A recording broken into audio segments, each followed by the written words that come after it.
whatever. Yeah, I've got the Yeah, chat we open on got- my phone, so I can see chat. I don't see who's in the audience though. But hi, anyone who's there. Oh, well, there went you. What? What did she? It's I just thought us she was now. gonna help moderate. Now I'm gonna. If you get your ass back in here, you gotta help moderate. What's going on here? What do you want me to do? Oh, Just did you like want me to, if we're moderate looking at, questions and stuff for Q&A? If we're looking at I audio guess stuff, moderate. if you wanna pick out like questions you see in the server events chat that like, oh, here's a question, like that would, if you want and you're able to help, that'd be great. We can only stay open on one tab at a time. Do you wanna do like the Q&A like afterwards? Like I can read the chat and like then compile all the questions as they come that you can answer later on. Yeah, that works too. I'll just look at the chat. You don't have. I'll just look at the chat. You don't have to. I was being a little difficult. I was just being a little difficult. Okay. Thank you, I Alex. think it's okay. My name isn't fucking Alex. I know where you live. Don't fuck with me. Are we allowed to swear? Wait, did someone she say said we yeah. weren't allowed to swear? Yes, we are. No, she said yeah. She said it's fine. Okay, cool. Okay, well, man. Okay, we have all these people. Yeah. So, yeah. If anyone's looking for a voice actor boyfriend, all right. No, okay. Let's do it for real. Jesus Christ. So how do we introduce this? Do you hi, want to do? Want me to take it? Go ahead. All right. Yeah. Hi, everybody. Welcome to the free recording space diagnosis. I'm Griffin Puatu. I'm a voice actor, director, producer. I've done a lot of different things. I have a long background in audio, mixing demos, doing recording engineering for a bunch of different projects, video games like Hades. I've done anime and other stuff, mixed music, and yeah, we're all set up to review your guys' home setups. And yeah, take it away, other co-host. Oh yeah. Hello. This is Max, otherwise known as SBN3 Online. I'm a bit of an insane. I'm a madman mix engineer, and I have to go through a lot of voice actor audio files because I'm very picky about my mixes. And so, one of the biggest problems that we run into is audio spaces that just do not match. That's the biggest issue, period, that we run into with remote home recording. So we wanted to do something live where we took a bunch of different spaces from a bunch of different people. Doesn't matter if they're beginner or advanced or whatever. And we want to take them all and we want to put them into a live mix. Well, first we want to listen to them, but then we want to put them into a live mix and see how they match our spaces just to illustrate the point. And so if you match the space, then you probably have an okay setup. But if you don't match the space, it's time to reconsider your setup. And the biggest offender is the shoebox closet voiceover recording booth. So be mindful. Yeah.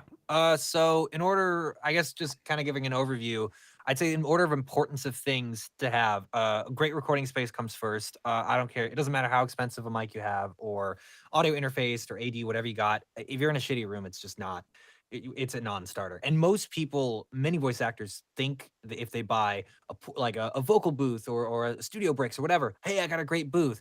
It's not as simple as that. There's so many factors at play. There's mic placement relative to, does your door have a window? Do you have a window on your booth?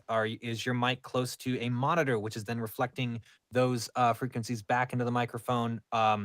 And then even if you put foam up on the walls, how much, if it's a small space, if that foam is reflecting back the low end frequencies because it doesn't absorb those as well. And then it just sounds like you said, you're in a shoebox. So basically what we have set up today is that we can play the audio files dry, which means with no effects, exactly how you submitted them and recorded them. We'll probably do kind of an overview of things that pop out to us, what we hear, and then we'll drop them into two mixed scenarios. One is an outdoor setting, so you hear some outdoor ambience and other things, and then some effects on the audio to help it fit into the scene, and then we'll do an indoor one. Through Discord, it's all going to be a mono track, so for any audiophile people, you're not going to hear a stereo mix. Unfortunately, I will. Max will not, but it'll still, the mono should give us an idea of how it slots in, and we'll just break down like what works, what doesn't, and then yeah, basically that's the gist of it. Yeah. So next time Studio Bricks approaches you with their VO vocal booth sale and there's a glass window on the door and the entire door is a glass window and your microphone is right against the glass window, you probably shouldn't pay money for that. That's the summary of what I'm getting at. But yes, and then you have to you spend $8,000 on this very ritzy, wonderful, phenomenal vocal booth, and then you still have to do all the hood stuff anyway, where you're just like putting a blanket, you're like taping a blanket to the window that they put in there that they thought would be a good idea. So yeah, and the other thing to remember is just because some studio took your and Griffin might have his own diatribe to get into about this, but just because some studio that did some project that is popular online took your recording, that doesn't mean your recording is good. That means that can mean a variety of things. That could mean that they just hired a bunch of like random ass kids to just like sort of show up and then be like, oh yeah, I guess that sounds good. And then they all try to mix it and fix it in post and all that stuff. But we're trying to give you the raw, because the number one philosophy in audio engineering and mixing and everything is you want to start with a good recording. And if you don't have a good recording and you're trying to fix everybody's recordings, you're doing a bad job and you're not communicating with your talent and you suck and you should get out of the industry. Sorry, that last part was just me speaking. But but yeah, I mean, anyway, so let me actually scroll over to the first one. We'll just like listen to it raw. Are we just going in chronological order of when they posted? Yeah. I think our first one is Maishan Low. I've got it queued up in Pro Tools, just raw. If you just want to hear it raw, and then we can go from there. Let me listen. Let me listen on my end real quick, just so I can hear, because it's gonna be. Oh wait. Actually, play it. Cool. Play for me. Let me see how it matches. Here you go. Hey there, my name is Maishan Low, and I record in my custom-made booth with an AT2035 microphone and an SSL2 interface. Sometimes during nights, me and my dog Tyson used to climb up to the roof of the house. Where's the screaming? People walking by. Go to the screaming. I don't know about you, but that was deaf. Are you sure your cat doesn't bite? I'm not sure why, but I think he's been sizing me up this whole time, and I have definitely seen this on Animal Planet. That's why we Those are ask for screaming. Yeah, we asked for screaming right there. I'm gonna gain that up and play that again. I heard some of the background reflections. Let me play that. Gained up. Okay. Are you sure your cat doesn't bite? I'm not sure why, but I think he's been sizing me up this whole time, and I have definitely seen this on Animal Planet. Yeah, now I'm starting to hear the boxiness and the loud stuff. Yeah. There's a phrasing that I've actually come up with in the last like maybe year or so. And I've literally seen people who spend $6,000 on a booth and they still might have a similar problem that the boxy sound that we're hearing with my Sean's thing. And that when you do a recording, you want, what I call it is you want travel. You want to feel those voice waves move away and just like move and spread out and never come back. That's what you want. And not come back to the mic. Exactly. Yeah. And so it's like, but basically we're not hearing any travel. We're hearing stops. We're hearing halts. And it's because the surfaces are so close and so cubbied around the actor. Now, this might counteract some information you've heard on the internet at some point about, get in a tiny little booth and do it. And it's like, that's incorrect information. It's wrong. It's fake news, as Donald Trump would say. So you have to like, I don't know, like, you got to think about it. You want, or this, I use like a vocal, like little sounds to explain it. But when you talk, you want, yeah.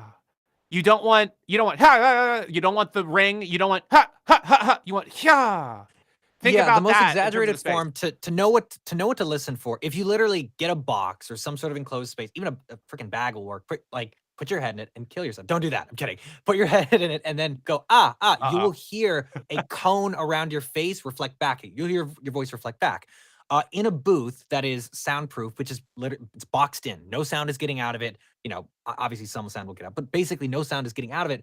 The problem with that is the sound is going to reflect back then. If it has nowhere to go, if it can't get out, if it's not diffused, it's whatever, absorbed. It's not, it's reflected back. Now you'll say, oh, well, that's why we put sound panels up. We put the foam and this and that. The problem is, foam is really good at absorbing high to mid frequencies, but the lower end is not good at. That's why, I mean, if you go up to a pillow or a blanket and go like, you'll feel the vibration come back at you because it can't absorb a lot of those lower frequencies.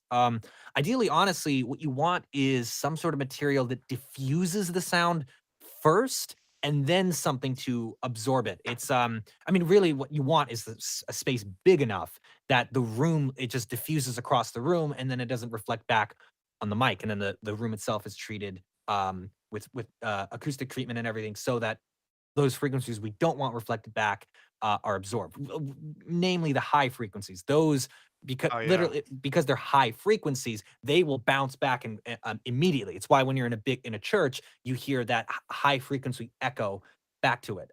But what we're faced with a lot of time is that, you know, you have a small space, it's a closet, it's a booth, it's whatever. So you hear the most problems at the loud end. I'll say at the start of the file, the audio sounds like pretty clean. I will say I think Sounds okay. you've got a great interface. I think the biggest problem here, just on the speaking tone and quiet stuff, is the microphone. I've noticed with cheaper mics in general, but the cheaper Audio Technica stuff, there's a sort of a, how do I say it? It's almost like a buzzing sound, sort of in the mid highs or the mids, where it's like zzz, it's I'm trying to find, let me find this section. On low, and I record in my And on the A, if you hear it on the A vowel, I hear it all the time on A vowels. low, and I record. You can hear that kind of buzzing sound. A lot of voices naturally will have that, but on mics around this range, it's really, really present. But I think in general, I've heard a lot worse stuff. I think on the loud stuff, man, I don't know. I mean, short of like my thing with the switching out your booth and, 2020. go ahead. Oh wait, there's like a year delay. Sorry. The my thing with the AT2020 is like, it absolutely does have those flaws. Well, damn, it depends on what AT2020 you have, because like I don't know, some beat up ones sound different than brand new ones. That's what I've seen. He's got the 2035, which is slightly different. I think the build quality on those is slightly better, but we were talking about this. I think they're the same capsule, right? It's all the same. I don't know. I can't find somebody who can like sit there and decipher the difference between an AT2020 and an AT2035, because it's like, I mean, they look like, what's the difference? Like, there's a switch on one of them. Like, what's like? I can look it up. I think that's. I'll look it up while you're talking. But yeah, so basically, I mean, this is how I've always told people that the AT2020, we'll call it the 2020 family. So that's 2020, 2035, and 2050. I've always felt that in terms of like for what it is and how abundantly common they are and how cheap they can be on the used market, that's always been the starter microphone I've recommended for years, because you can get one even back in like 2012, you could get one for $60. And so for $60, like that's an insanely good mic. But yeah, so the thing is like, well, like when we put his sample into our little demonstrative thingies, the soundscapes that we have prepared, the scenes, you're gonna hear the big difference, definitely in the mids and low end, especially. You're definitely gonna start hearing that. What are the differences between the 2020 and 2035? So, again, I'm actually really not finding a difference. It might be it might have a higher SPL. It might have I think it's, you know what? It might literally just be it has a pad built into it. Yeah. Yeah. I will say I've noticed that the 2020s in general usually always sound way thinner than oh, you know what it is? No, I see. There's a frequency response difference. The 2020 has a clear dip in the lows, which I always hear. Like, it always sounds like the thinnest mic in the world whenever I hear anyone recording on a 2020. 2035 does not have it. I think it has an optional every Rode mic. filter on Every Rode mic is the thinnest mic in the world. I hate Rode mics. Sorry, go ahead. NT1s are not the 1A, but the 1A is thin as hell. The 1 they beefed up, but probably in an overcompensating way. I don't love how the NT1 sounds. But anyway, back to the AT20. Yeah, it looks like the 2035 has an optional high-pass filter on it. It's 80 hertz at a 12 decibel octave. Oh, which basically means it doesn't sound like thinned out at the bottom. Let's go to the spaces and the playing, because cool. It's more, we're talking too much about mics now. Yeah. Okay, so what we'll do is we'll play in order. It'll be a sample that I've recorded for an audition, which is at regular speaking tone. and it mixed in an outdoor setting, and then it'll go into something that Max recorded, and then we'll go into the regular speaking tone that Maishan did. And then this way you'll hear how each of the audio files kind of slot together, and you'll start hearing where it slots in well and where it doesn't. So cool. We're going to play that right now. Story has it, you managed to get with the hottest girl in school on the first day of school. Dude, you're practically a celebrity. Hey, Jeff, those allegations weren't me. So, sorry about that, yeah. Hey there, my name is Maishan Low, and I record in my custom-made booth with an AT2035 microphone and an SSL2 interface. So it's, what's it called? I mean, it's matching decently. Yeah, for sure. Put in his scream. Let's hear how his scream performs, like next to my scream. Perfect. Yeah, let me get that set up. Scream, and where your scream is right here. Okay, you're gonna hear your scream first, and then you're gonna hear his scream right after that. Cool. Hey, listen, Mom. That wasn't me. The guy in that video where it said my name and I said, hi, what's up? It's me. That wasn't me. Are you sure your cat doesn't bite? I'm not sure why, but I think he's been sizing me up this whole time, and I have definitely seen this on Animal Planet. Yeah, I heard the reflection right in the middle of his. It was on one of the vowel sounds. Nah, yeah. I definitely hear it's entirely different. It's And there's a cheapness to the brightness. Yeah, no, it's like the brighter ends of these mics, especially the AT2020s.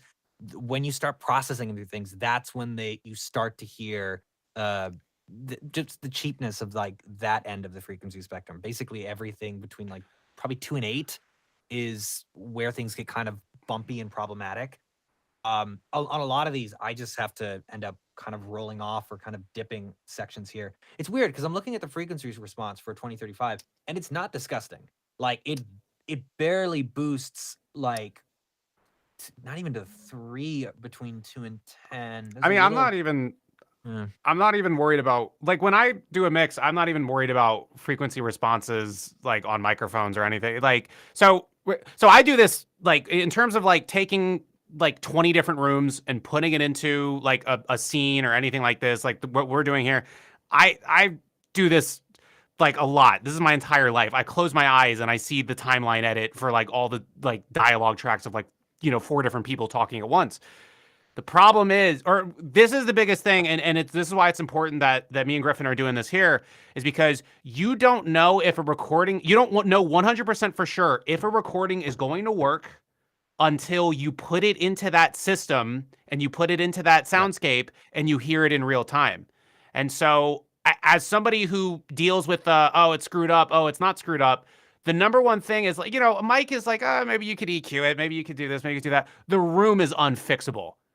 And so it's, I guess that's sort of the issue. And so I think what we're more hearing, maybe the microphone is definitely different. Absolutely. But it's sort of, I don't know. It's sort of like, because it's a different voice, there's a suspension of disbelief with the viewer where it's like, okay, it's a different voice. We're not going to be as critical about the high end. We're not going to be critical about this and that. But we can also fix and tool like how a microphone's frequency response with an EQ. I think, like you said, yeah, the biggest issue always is going to be the room. I think of the rooms I've heard, this is clearly not the worst. It's workable, but it is at the shouting range. You're starting to hear the reflection. So Maishan, my advice to you would be assess the elements in your booth that are going to have the most reflections. It's probably going to be the screen you're reading off of, potentially a table if there's not a blanket or something on it, or tablecloth, something that's going to like absorb that those frequencies. If there's a window in your booth, assess those things, because you're going to start hearing those things reflect back when you're yelling, because you're yelling, you're louder, more high frequencies, you're pitched up anyway, that's going to reflect back. So I would assess that. Oh, go ahead. Try this real quick. Turn off all the filters and solo both my screen next to his screen. Let's hear that real quic, just to hear the A and the B. Okay, these are just dry audio files, no ambience, no nothing. Here we go. Hey, listen, Mom, that wasn't me. The guy in that video where it said my name and I said, hi, what's up? It's me. That wasn't me. Are you sure your cat doesn't bite? I'm not sure why, but I think he's been sizing me up this whole time, and I have definitely seen this on Animal Planet. Yeah, but you can hear it.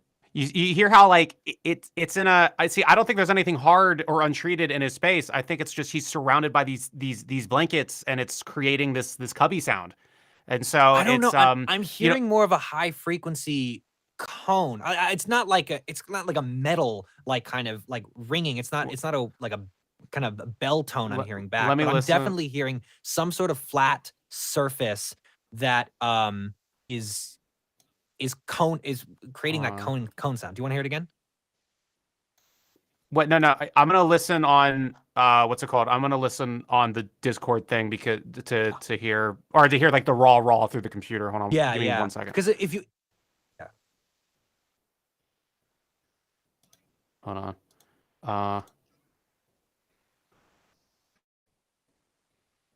No, there is probably some a little hard in there. Yeah. Okay. So I don't know what it is though. because if it was a blanket, you'd be hearing more of the low end start to beef up. But I'm hearing something, I don't know, somewhere around two or three, kind of get like, just oversaturated. Yeah. My advice would be it's likely a monitor, a desk, a window, something like that. Obviously you got to see your monitor, and usually the microphone's right in front of it. So a lot of that is playing with mic position.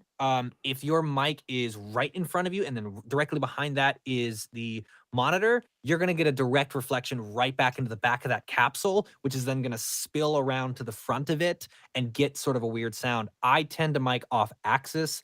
I think Max does the same thing, where it's slightly off to the left, pointed at you, but kind of down and angled.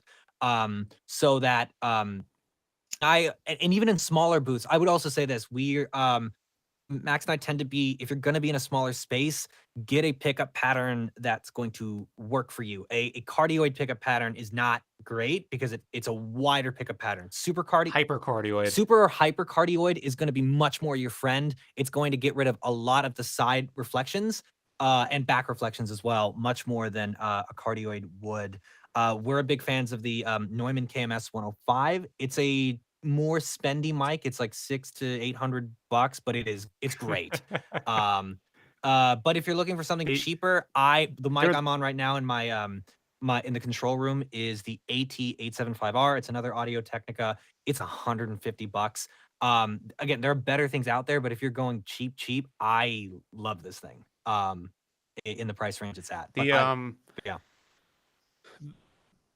Yeah, sorry, it's 2 seconds of delay. Phoebe needs a better server. But anyway, so the what is no, but the other big culprit, another major culprit is like sometimes there's just a wall that they just didn't even put anything on, and they're like, oh, it won't be so bad, and then it is bad, you know. So that's another big one in addition to the window and the table and all that is like most commonly the issue that I see the most is they just didn't cover a piece of wall.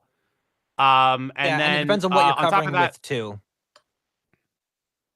No, that's also true. And so, and then the last point we forgot to put out, the distance that you mic, in addition to the access, the distance that you mic yourself from the microphone. And this is why I tell all actors, have tape measure in your booth. Actually measure when somebody says 7 inches or 6 inches or 8 inches or 10 inches. Actually measure that distance. Because, you know, again, you could have somebody, I've had people with, again, $8,000 booths, and they're 13 inches away from the microphone, and it sounds like garbage. But then you get them, you know, 7 inches away. It's like, oh, that's just a normal voiceover. Oh, that's good. Oh, there's travel, there's send, you know, so the distance general is another rule big of thumb thing. is, the farther away you are from a mic, the more of the room you're going to hear, because it's going to pick up a wider field of things. The closer you get, the more you eliminate the room. The problem then becomes, and this is something me and Max have talked about before, is with microphones like these, especially cardioid condenser, large diaphragm condensers, you get something called a proximity effect, which basically means the closer you get to the capsule, the microphone itself, the high frequencies and the low frequencies are going to be hitting the mic at the same time, which normally they would not. A low frequency is literally a longer, slower wave, so it hits your ears slower. It's why, like when someone whispers in your ear, you hear the bassiness more. But what it does do is it eliminates more of the room. So you want to find a sweet spot. Yeah, is about like 6 to 8 inches is usually a way to not have problems with the proximity effect, while also not picking up a lot of the room. But again, depending on the room you have, sometimes you're still going to have problems. So salt, and you're going to hear it again when you shout, when you do the shouts, the claps. When I'm testing a room, I don't even like claps aren't even my favorite thing because I'm not going to be mixing a clap. I'm going to be mixing a voice. I do. Yeah, exactly. Yeah, I like to exactly. the sound, that vowel as well tends to be one of the most problematic vowels in the fucking world when I hear a recording. So I will just go and I'll hear the reflections back and see where the problems are. I'll walk up, I'll do it against certain surfaces to see how reflective it is. I'll do it in front of the mic, behind it, and that's kind of my way of testing out a space. Because again, a clap, a snap, whatever, I'm not going to be mixing that in the first place. The other big thing is like, when we asked for projection, do like actual dialogue projected too in the space. So what Maishan did, that's technically fine. Like what he was doing is okay because we heard it and we saw, what is it like we got a piece of dialogue, we put it next to another piece of dialogue, and it all made sense. And so then the control was fine, and so we heard the differences in the space. Don't just do screams because I get that a lot. Is they'll just go and I'm like, screams are easy. You do a bunch of stuff on screams. You slap like fucking like so many. Slap so much compression on a scream to even get it to sound good to where like it matters a little bit less.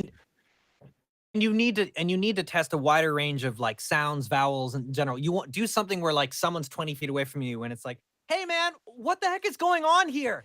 Come on. And that way, and especially you're like that way, A, we get a longer sample. B, we can see there's more chances to find the problems. If it's just a scream or a and it's a one-off, like it's not always useful to us for testing out where the problems are. But I mean, you're still likely going to hear something. It's what I hear in every video game as well. A lot of video games tend to compress the hell out of their audio, unless it's like AAA and very filmic and cinematic.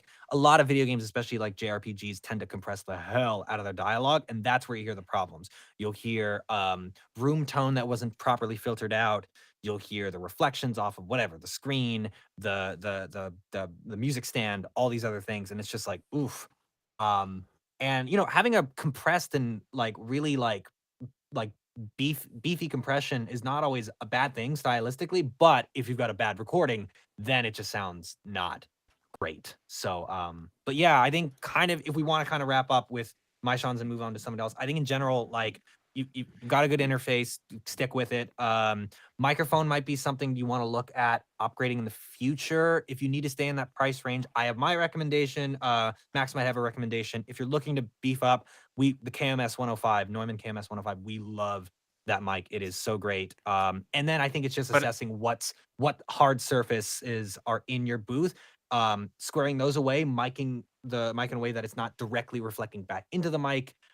Or they're covered up, because you can't cover up a screen, but you can cover up a window, you can cover up a wall that's exposed, or a floor that's uncarpeted, etc., etc. So yeah, let's see. What's it called? Oh, that website doesn't work. Oh wait, sorry, I was looking at something. So I would say that I think we pretty much have it. But definitely the room is going to be a much higher priority. Or I guess it was the recording space diagnosis. Room is always the highest priority. Before you spend any money on your microphone, spend money on the room. And then the other thing is that and this knowledge goes to, or this saying I guess goes to everybody here. A bigger room is easier to treat than a smaller room. It might seem like it's more blankets, it might seem like it's more this and that, but in terms of like needing to know what you're doing, always record in a bedroom, because you just need some simple moving blankets and some carpet. That's all you need. You don't need to be a genius to make that room sound good. You need a little more genius to make a closet sound good. And again, like if your closet was taken by a studio, give me the names of the engineer that took those recordings, because they will. They will. I've said that to actors multiple times, where I've had an actor be like, "Oh, why don't you find it fine?" There were 20 other studios. There were 20 other studios that took it. I'm like, name those 20 studios right now, because that's going on my hit list. Like, I guess we should probably like address that as well real quickly. I think in general, I don't know if it started with the remote recording move or if it was there before, but regardless, the bar for quality in terms of how a booth and a recording setup should sound for studios, whether it's video game, anime, original animation, they're surprisingly pretty low on the totem pole, like in terms of and it's true. Like I've worked on big stuff. There's a couple of things where I'm like, oh, the mixing sounds good, the room sounds great, and there's others where I'm like, that sounds like a voice. And I mean, it could just be priorities. It's more than likely it's money, it's time.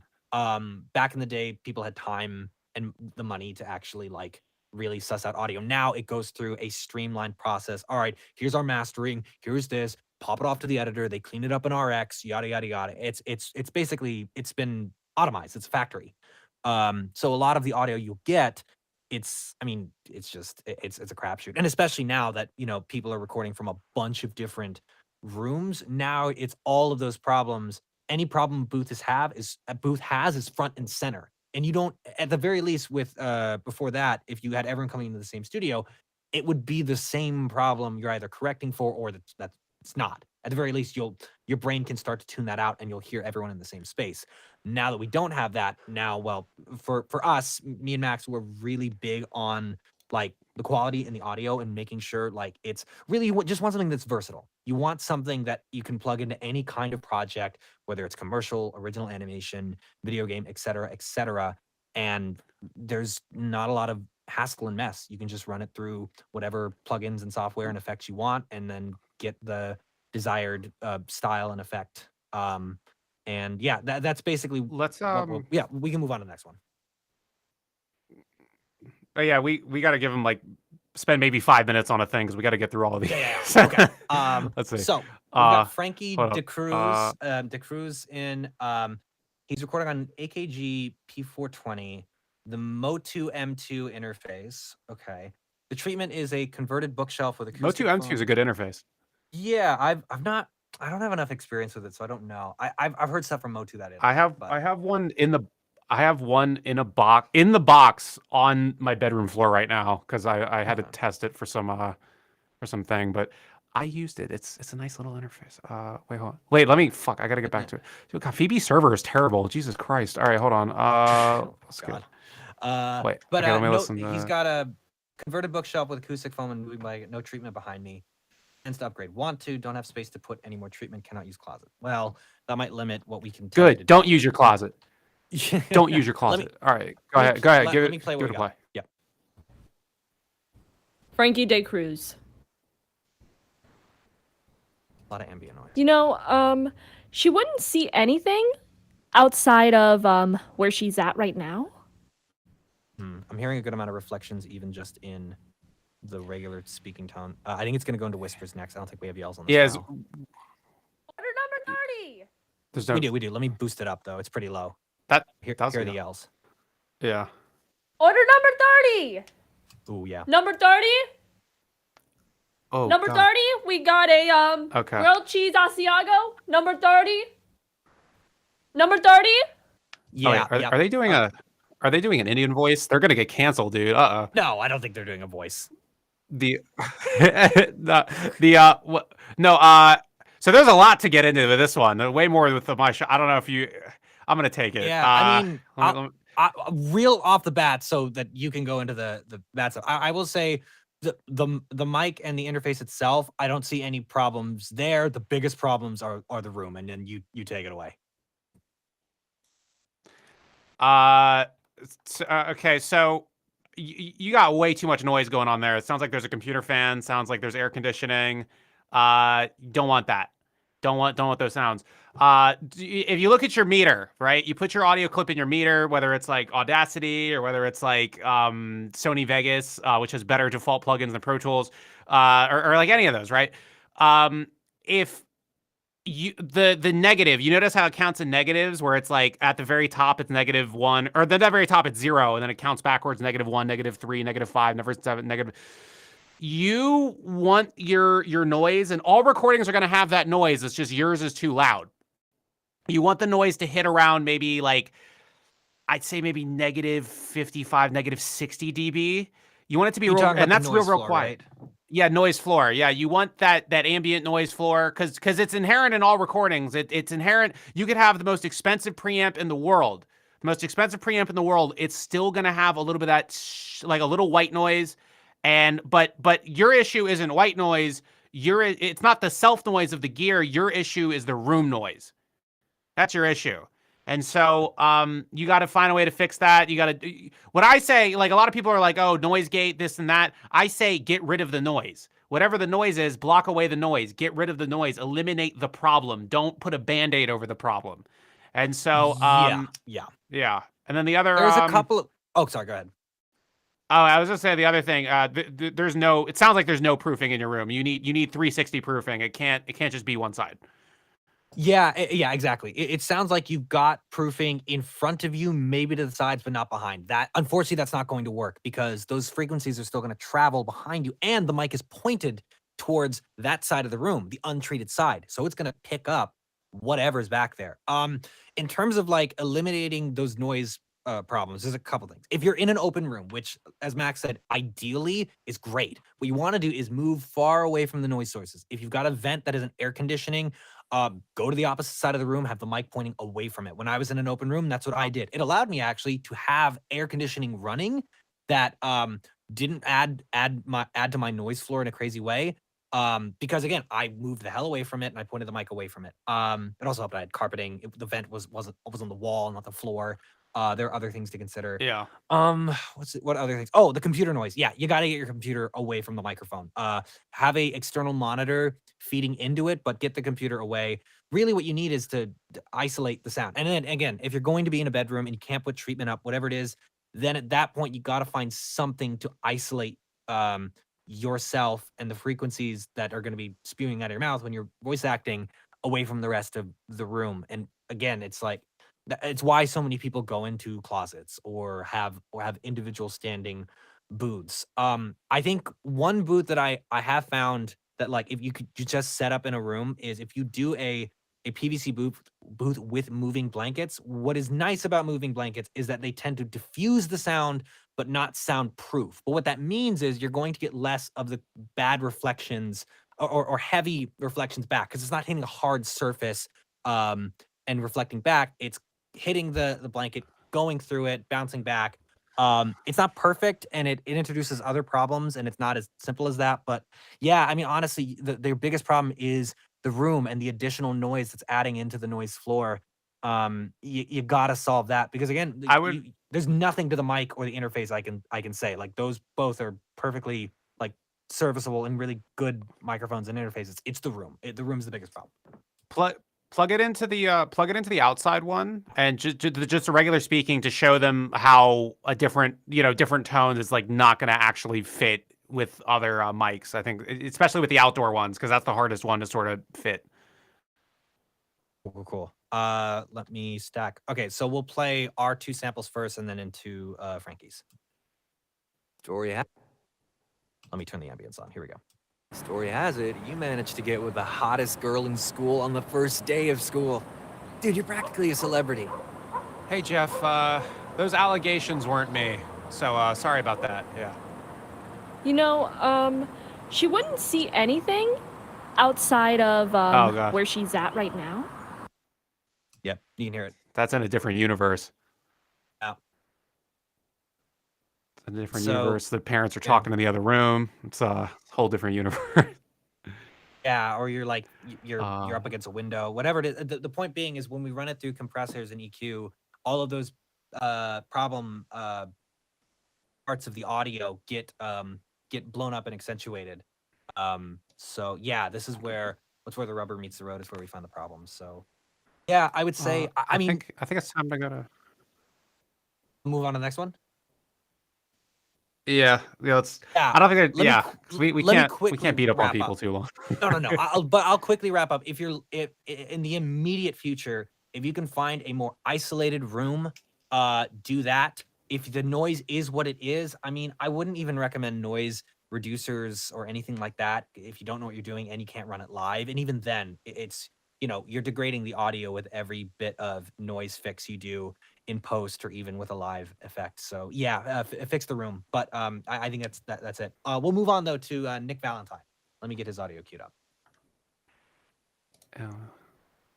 Alrighty, dropping this in.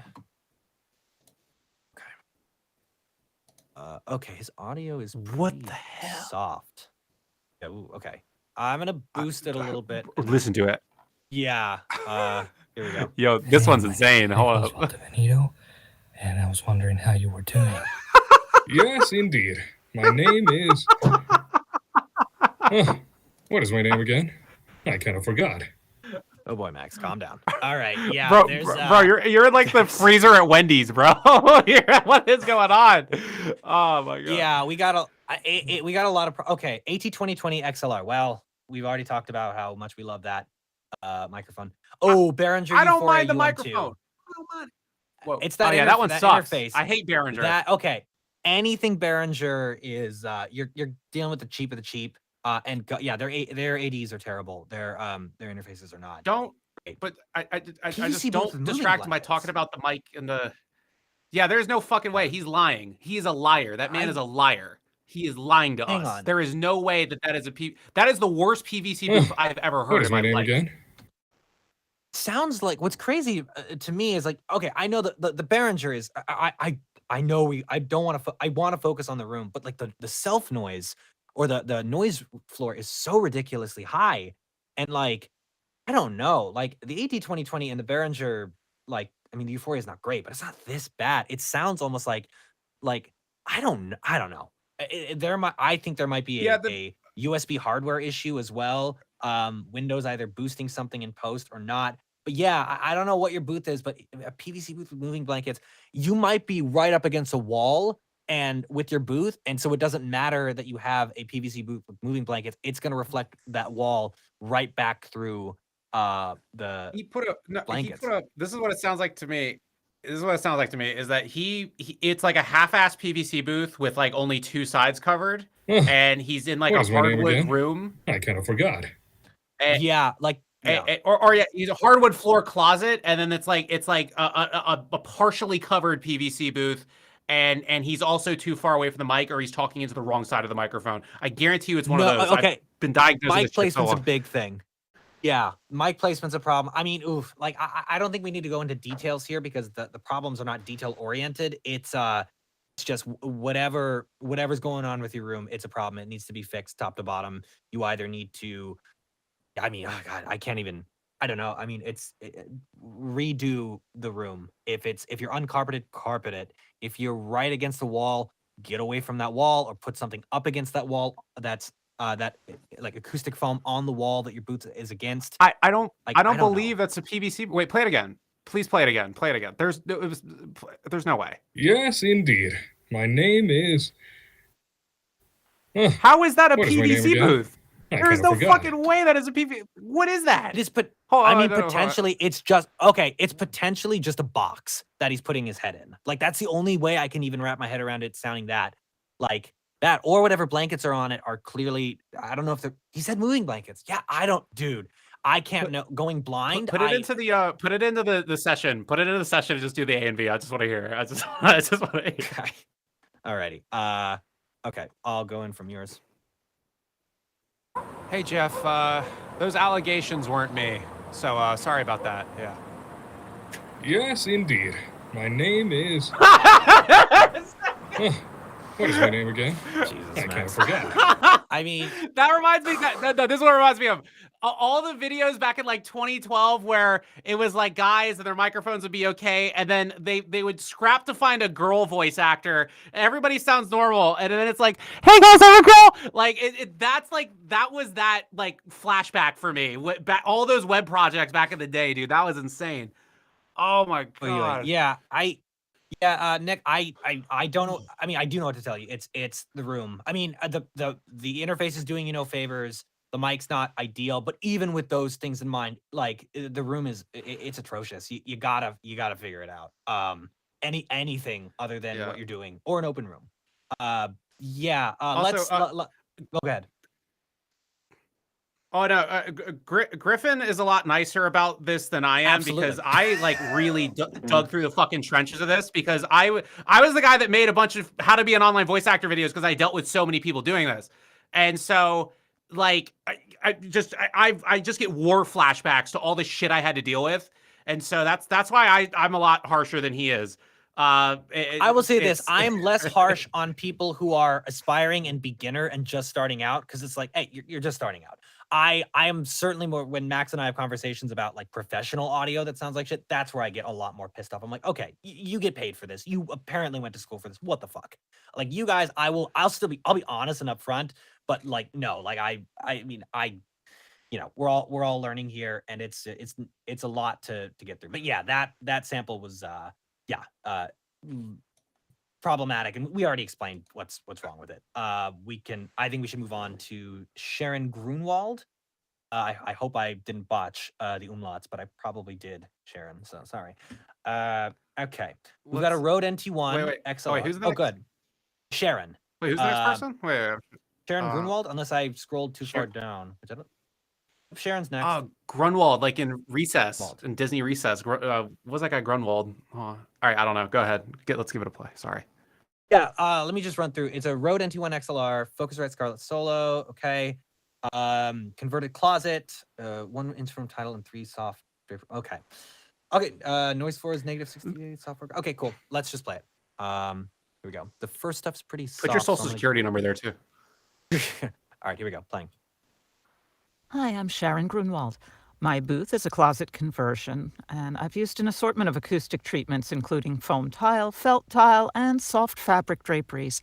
And all those lovely S's should give you plenty of sibilance to work from.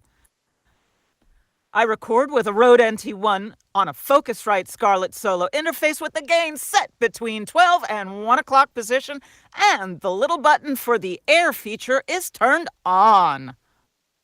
Oh yeah. Now we're gonna go into my hatred for the Rode NT1, but let's start with the room. Yeah. It's tight and it's a good lot of. Go ahead. Followed a good act. That's just the one thing that I want to say. That's the perfect person to follow right there because now like that recording sounds amazing. It's insane. But go ahead.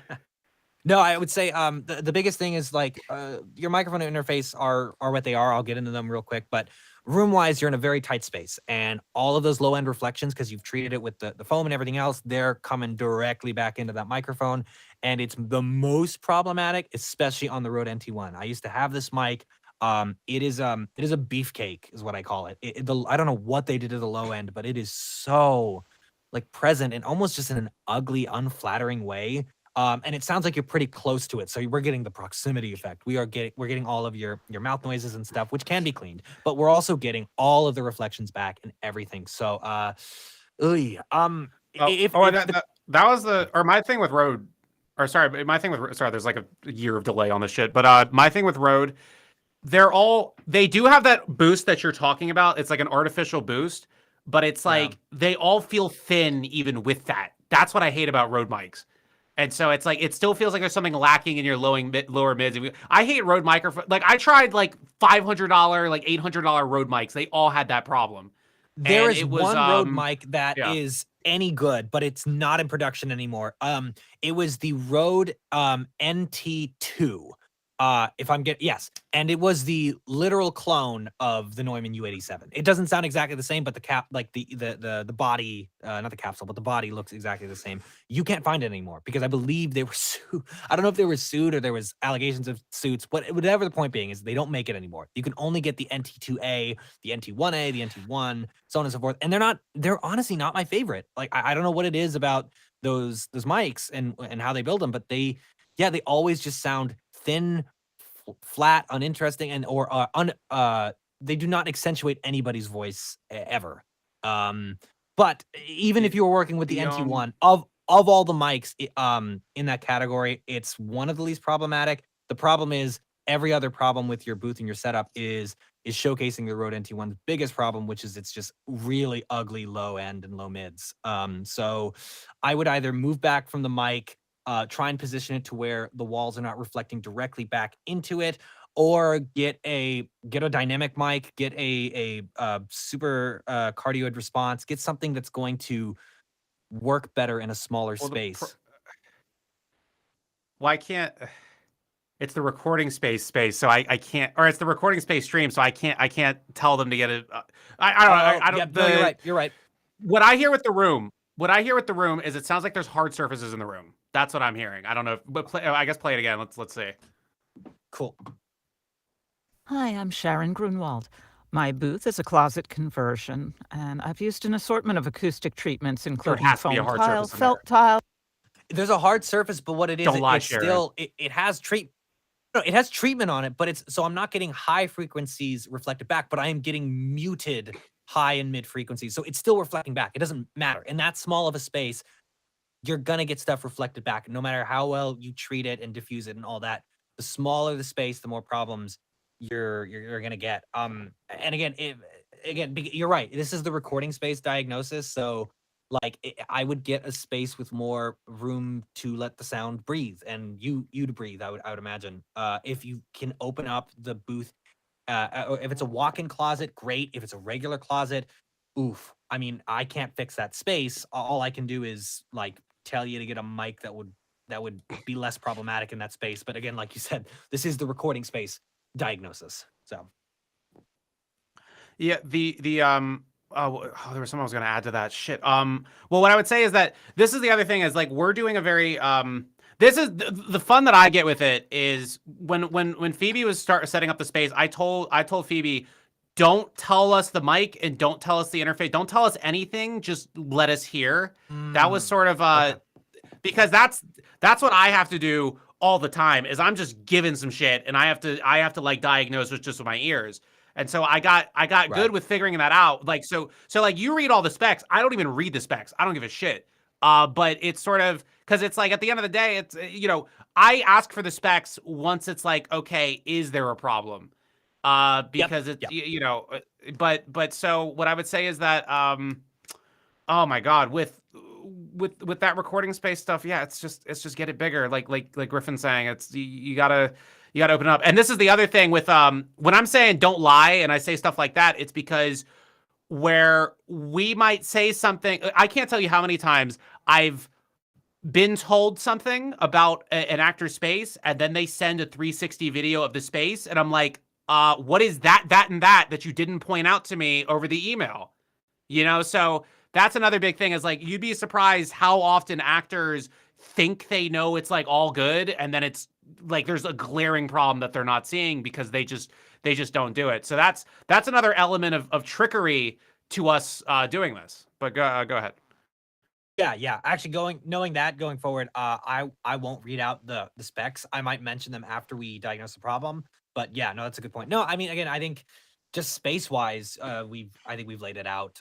You need a space that can allow the sound to breathe more. If that is not an option, then we're no longer talking about space. We're talking about a microphone, and I said dynamic supercardioid, something that's going to be less problematic in that small space and with the proximity of everything. Put it in your face and everything. Put it in the environment. Let's hear. Oh, okay. Alrighty. Playing in mine into Sharon's. Story has it. Unmuting the ambience. Here we go. Story has it, you managed to get with the hottest girl in school on the first day of school. Dude, you're practically a celebrity. Hey, Jeff, those allegations weren't me. So, sorry about that. Yeah. Hi, I'm Sharon Grunwald. My booth is a closet conversion, and I've used an assortment of acoustic treatments, including foam tile, felt tile, and soft fabric draperies. And all those lovely S's should give you plenty of sibilance to work from. It's just all the proximity, like because the wall is so close, your mouth is so close to the microphone, everything is getting blown up in the compression and in the reverb. So you're hearing, you just hear it all. So yeah. Try dipping out at around 200 hertz. Try a bell curve that takes out like 2.5 dB at 200 hertz. Sure. Let's on Sharon there, and we'll see if say that one more time. 200 hertz at what octave?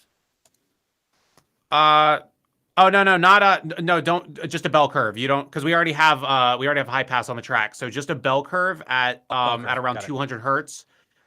and then take it down by like 2 decibels, and yeah, spread it decently. I don't have it in front of me, but spread it decently so it takes up enough, and we'll see what goes on. 2 decibels. Do you want a quotient or a Q of 0.5, 1, 2? What do you want? I can't see it. I don't have that one visually memorized. I'll start with 2, and we'll just go from there. Hi, I'm Sharon. Oh, actually, I have to render it. Fuck. Hang on. Let me render it first. Hi, I'm Sharon Grunwald. My booth is a closet conversion, and I've used an assortment of acoustic treatments, including foam tile, felt tile, and soft fabric. Probably not enough. And there are other problematic frequencies in there. No, it's just the room. Like you can't, and that's to show like we're trying a couple things here, but it's like you can't EQ to fix a room, and that's the problem. Like on a lot of like learning servers and a lot of places like that, they try to feed you these lies about like, oh well, you can EQ and fix a room and you can make it better, or you can make it passable. Well, anybody who says that has never made a good mix in their life. I'm sorry. Like you can certainly it starts with recording. Do what you can. But it's like surgery. It's like at this point, at the point we're at, we're in surgery. It's like, oh no, you don't need to treat your liver great. You just drink everything you want. You can just get, have a triple bypass or a surgery on it. It's like, no. We're in the operating room. This is we can, but do you really want to be here? I'm gonna try one thing to see if I can get rid of one of the problematic frequencies. Yeah. And then see. Let me see here. Hi, I'm Sharon Grunwald. My booth is a closet conversion. No, I'm gonna try one more thing. Hang on. I have one thing I do that helps with proximity. I want to see if this helps. Hi, I'm Sharon Grunwald. My booth is a closet conversion, and I've used an assortment of acoustic treatments, including foam tile, felt tile, and soft fabric draperies. That's the best I can do, but that was at least a little better. Oh, put it in the indoor. Fuck, we kind of forgot about that. Put it in the indoor thingy space. With that EQ, it might be a little bit better. See what's going on. Hi, I'm Sharon Grunwald. My booth is a closet conversion, and I've used an assortment of acoustic treatments, including foam tile, felt tile, and soft fabric draperies. Oh, no. Change the ambience. Oh, thank you. Sorry. Changing ambience. Here we go. Hi, I'm Sharon Grunwald. My booth is a closet conversion, and I've used an assortment of acoustic treatments, including foam tile, felt tile, and soft fabric drape. Yep, I can clean that up real quick. But again, guys, just to remind you, yes, we're cleaning it. Yes, it's better, but we're in surgery now, and you don't want to make your audio mixer engineer go into surgery every time they need to record you, which is why we're here. So let me see here. Noise reduction. Where's mouth declick? Mouth declick. Lovely. Rendering that out.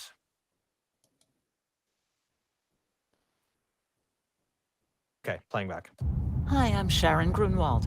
My booth is a closet conversion, and I've used an assortment of acoustic treatments, including foam tile, felt tile, and soft fabric draperies. And all those lovely S's should give you plenty of sibilance to work from. We did our best in surgery. It's much better. It definitely is, but it's just it's a little too close to the mic and a little too many mouth sounds that are a result of being too close to the mic. That's sort of what I'm hearing, and of course the space, as we both mentioned. I think that's all we can do. You want to just move on to? Yeah, we'll move on. I'll quickly explain what I did. There's a high pass filter I will use if someone is way too close to the microphone that essentially moves them back 6 to 8 inches. It's a high pass filter at 100 hertz with a slope of 6 decibels. It's a very gradual slope, and it reaches unity at about somewhere between 200 and 500. But what that does is that curve does a great job of getting rid of a lot of the proximity effects. It is not perfect. It does not work perfectly every time, but it is the best thing I can do. There's another plugin that you can get. And again, all these things I'm telling you, it's not your job to know this. What you want to present is audio that is ready to be mixed, not audio that needs to go into surgery. Sharon, I think we've covered it. We don't want to gripe too hard on anybody here. We've given you the details. If it is what it is in the meantime, it's the mic thing that I said, but honestly, the best thing you could do going forward is fix the space, open it up, get something that let the sound breathe. But let's I think we can move on. Okay, so after Sharon, it's who the hell? Cashew. Yeah, let me get that downloaded. Cashew. Kashi, let me listen. Okay, I've got it queued up if you want me to play it. We already let's I heard it. Go ahead. Yep. So this is what my booth sounds like, just plain and simple. Yeah. And now I'm a little bit away from the mic and I'm projecting a line. Yay! Okay, first off the bat, let me just say this. If you're going to project your yellow line, please, for the love of God, do not move back off the mic unless your engineer tells you to, because they want a desired effect for it to thin out. First of all, even if an engineer is telling you to do that, if you're in a small booth, don't do that. They'll fix it in the mix. Yeah, if you need to yell, you gain down. But going from there are hard surfaces. I'm hearing a lot of reflections. There's got to be a booth window. There's got to be a desk that's uncovered or a screen. Because yeah, in a booth that small, I'm guessing. I've not read your specs, but like, yeah, nothing sounds wrong with the mic or the interface. But again, okay. Try dipping around 5. Feels like there's a buildup around like 400 or 500 hertz. Maybe dip a little out there, because they have a weird and I've heard this thing before where it almost sounds like it's like talking through a telephone. The weird sort of like everything is like super close to it, but like it sounds bright at the same time. Like I'm sure you've heard it before too. But yeah, try bumping that out. See if you can fix that. Yeah, let me see. So this is what my booth sounds like. Just I'm gonna go extreme so I can isolate it. Stand by. You're gonna hear it warp weird. So this is what my booth sounds like. Just plain and simple. I think it's more around 730. Let me take out of there. So this is what my booth sounds like. Just plain and simple. Yeah. And now I'm a little bit away from the mic. Down at 2.3. I'm still sweeping around 600, 700, but it's somewhere around here. Try like 1. 1 at 700. Yeah, you found the frequency. I think you found the frequency, just a little less. So this is what my booth sounds like, just plain and simple. And then bypass. And now I'm a little bit bypass. So this is what my booth sounds like, just plain and simple. Yeah. And now I'm a little bit away from the mic, and yeah, like you said, it's kind of surgery. It's not. I think it just sounds different and not better. That's tricky. I'm gonna mess around a little bit. I'm gonna do a couple things. I'm gonna try and fix some of those pointed low ends. Let me see what else is here. It's like just plain and simple. Yeah, it's Let me see. I'm gonna dip here. So this is what my booth sounds like, just plain and simple. Yeah. And now I'm a little bit away from the mic, and I'm projecting.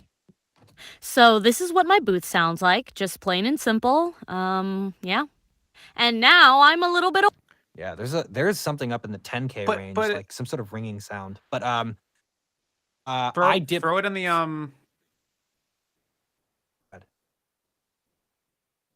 Oh, I'll just put it into the scene. Sorry. Right. Okay. Outdoor, indoor. Let's do outdoor, because I think that's going to sort of glaringly show the problem of the. So this is what my booth sounds like, just plain and simple. Yeah. And now I'm a little bit away from the mic, and I'm projecting a line. Yay! Go to the other voice or play I guess my thing. Play that one for contrast, and then go into Miss Kashu's. Okay, I'll bypass the EQ when I play yours, and then bring it back in for Kashu's. Hey Jeff, those allegations weren't me, so sorry about that. Yeah.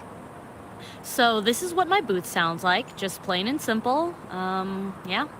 And now I'm a little bit away from the mic, and I'm projecting a line. Yeah, it's very Yay! Close. Super close. It's not even a coffin, like, because that was the phrase coffin, like that the guy I learned from, he used that a lot, but it's like it's yeah, it's just there's a lot of surfaces that aren't that soft, and they're super close to the microphone, and also also some people's voices have different frequencies, and it's closed. It feels closed, and the others feel open. Yeah, and the other thing I would say, this is more minor, it's just something I noticed, is there is some sort of harmonic ringing somewhere up past 10K. Like, I could hear it on the dry, That would just be, I would probably just roll off past 10K, do a low pass filter or something to fix that. But like, I don't know. The point being is because it's in such a closed space, it's yeah, every problem is getting more and more accentuated. But yeah, there are a lot of hard surfaces. Fix those and then see if see if it gets better. I mean, you're still going to be in a very enclosed space, which is always going to be a problem. You're going to get frequencies reflected back no matter what you do. But right now, yeah, soften a lot of those hard surfaces immediately because especially with your voice and how close you are to the mic, it's not helping things either. So I'm gonna read the specs real quick. Okay, but real quick, the PVC booth, I don't know who the hell invented it. Every PVC, everybody we've done, like except for one person has a PVC booth, and they all sound different. Where are the instructions for PVC booths coming from? Dude, I mean, basically it's make a frame and then hang the blankets in some sense. Either stack them on top and they're long enough that they hit the bottom, or that they're draped a certain way. There is no like standard, but again, like the room that the PVC booth is still in still matters because those sounds will still get back in to the booth no matter what. Like it's yeah, I mean, I don't know. It sounds like the booth is too small. If you're gonna have a small booth dimension wise, like it's 4x4, make sure it's tall. That can help. If it's a low ceiling, that's where we're getting a lot of problem reflections as well. If it's small 4x4, but the ceiling's high enough, that I have noticed actually can mitigate a lot of the problems of a small recording space if you have a high ceiling. Here's another thing, or a universal rule that I kind of have, and yeah, no, I think this rule helps, and it'll also help you determine which recording situations are not good. Is my rule of thumb is you don't want to have a single surface within, I think it's within 26 inches of your microphone. You don't want to have a single surface. So if you think a 3x4 booth is going to work, it's not going to work. It's like sort of like game plan with that. Like think well, hold on, let me take my tape measure because I always listen to that tape measure. That's the most beautiful sound in audio engineering. All right, so let's see. You know what? Actually, I'm gonna change that to. Let's see. I'm gonna change that actually to 36 inches. Sorry. You generally do not want to have a surface within 36 inches of your microphone. Maybe a desk you could get away with, but in terms of like the absolute dimensions of the space, the cube that you're sitting in, whatever room that would be, you don't want to surface, and that could be a ceiling as well, or a floor. You don't want to surface within 36 inches because like that's where the closure starts happening. That's where you start feeling the closure. And so like I don't have anything within like 4 feet of my microphone. I mean, I will say this, like realistically speaking, more just like what you're going to encounter in terms of the booths you can get or the space you have available. Like, more than likely, all of you guys are going to be in these tiny booths. Even if you get a bigger one, like mine is 4x8, but like I don't even think I passed that rule with you. But I have ways of mitigating it. Like I've got a high ceiling, and because again, the sound needs to go somewhere. It's going to diffuse somewhere. Yeah. And if it continually hits a wall and then hits another wall and then it builds up and you've now amplified the sound. It's why a church is so echoey, and so on and so forth. It's these hard surfaces making bigger and bigger. If you've got somewhere for it to diffuse, not amplify, but amplify. It flutters. It flutters. It doesn't amplify. Thank you. But if you've got somewhere for it to diffuse that is farther away from the mic and less will travel back, better. When I had a 4x4 booth, it was a little bigger than that. It was maybe 4.5 by 4.5, but whatever, 4x4. When I had one of those, what helped was I had a high ceiling, and like the ceiling had foam on it as well. But the point being was like I can't fix the reflections all around me, but I can give them a place to go, like, or they have a place to go. I mean, I didn't give them I got the booth, but the point being, yes, you can give it a place to go. So if you're working with limited space, high ceiling would certainly help. Or if it's a room that's the walls to the left and right of you are really close, make sure to the back and the front of you, you've got some travel, you've got some space. That's what I've got with my current booth. My current booth is about a 4x8. The walls to the left and right of me are the 4 feet, but the 8 feet is behind and then in front. So that way the sound has room to travel. that's the direction I'm speaking in. Anyway, sorry, we've droned on. We can probably move on. Yeah, we gotta keep it down to like because people don't want to. We're getting new ones in, so that's why we got to move faster. Okay, Hold on. cool. Manuel fluency, manual fluency. Cool. I'll download his. I'm listening now. Want me to play through Discord or no? Oh yeah, go. Okay, playing. Hello, my name is Let me mute. Here we go. Hello, my name is Manuel Fluency, and you're currently listening to my raw home studio audio sample. I'm currently using a Sennheiser MKH416 and a DVX 286S preamp. This is my voice at a regular speaking volume. This is my voice at a whispering volume. This is my voice at a raised volume. This is my voice at a screaming level! Here's 10 seconds of room tone. Yeah, quick thing off the back. We peaked at the loud yelling thing. Oh yeah. Why don't you take this one? Well, he's got some really good gear actually. Yeah, that's for sure. What is this Go XLR? Hold on, I'm about to yell at him. Hold on, Manuel. You're about to get in trouble with me. Yeah, I don't know what the Go XLR interface. TC Helicon. TC Helicon? What the hell is that? I've never heard of that before. I'm just looking it up. It looks like a podcasting interface. Or Well, streaming so interface. the space just sounds what's it called? Let's just plug it in because we're sort of repeating the information we've been saying. Feels too closed, feels too enclosed, and then also with an MKH416, it's that can tend to build things up. But I think that you picked some very good gear there. I think it's just you just need to go bigger, because especially, or I shouldn't say that, but yeah, you just got to go bigger. I don't know if you just want to plug it right in and then we can move on to the next one. I think we're sort of narrowing down the trend. Yep.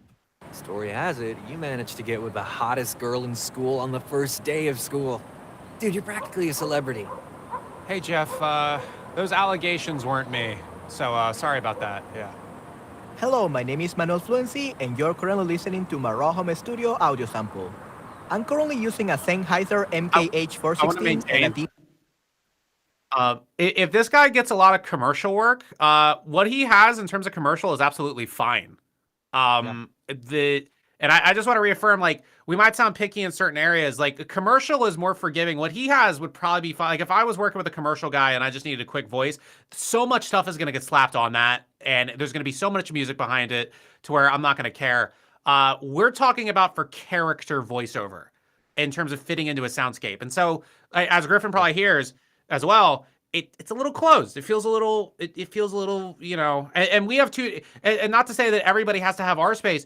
Griffin and I's like recordings, two entirely different situations, but they hand off better to one another. Yeah. I mean, I will say this. I've used the Sennheiser MKH416 a couple of times. I have been told by other engineers that they do not love it in small spaces at close proximity. I mean, I guess part of me is curious about that because it has a hypercardioid response. It should be deflecting a lot of the reflections, but yeah, something about the low end I don't love. And I think it might be a space thing, not a mic thing. But again, you've got pretty good gear. Nothing sounds bad. And then for a commercial, yeah, I mean, I'm just repeating everything you already said. Yeah, yeah. So yeah, I mean, note on the 416. I've owned three. I think of three in the last few years.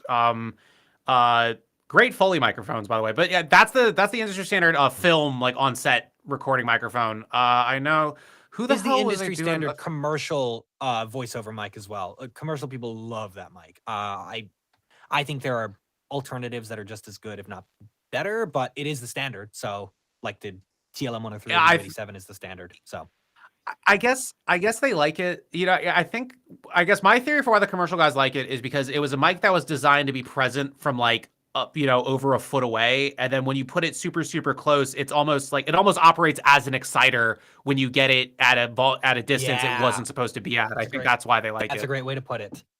That is a great way to put it. Yep. Let's go to Frida's.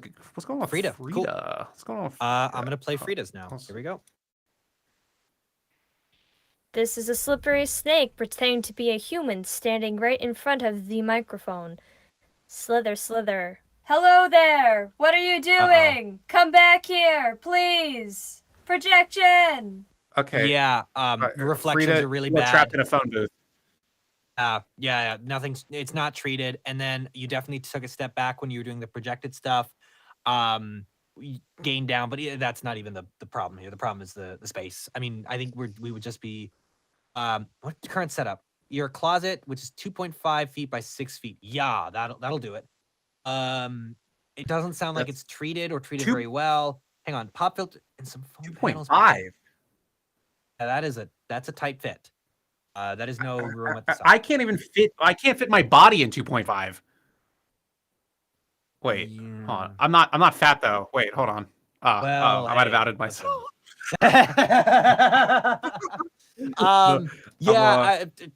Frida, the space is not helping you at all. It doesn't sound very well treated. I am hearing a noise floor issue as well, so there might be either a computer or you're on the UM2 Behringer. Yeah, that's gonna add a lot of self noise as well. Yeah, I mean, I think at this point we're hitting the consistent issue here. It's stuff we've already said on other people's. If you weren't here, we'll reiterate. Small space, it sounds closed in, everything's reflecting back, it's not well treated. If you're gonna be in a space that small, treat it better, but even then you're gonna need room for that sound to dissipate and breathe.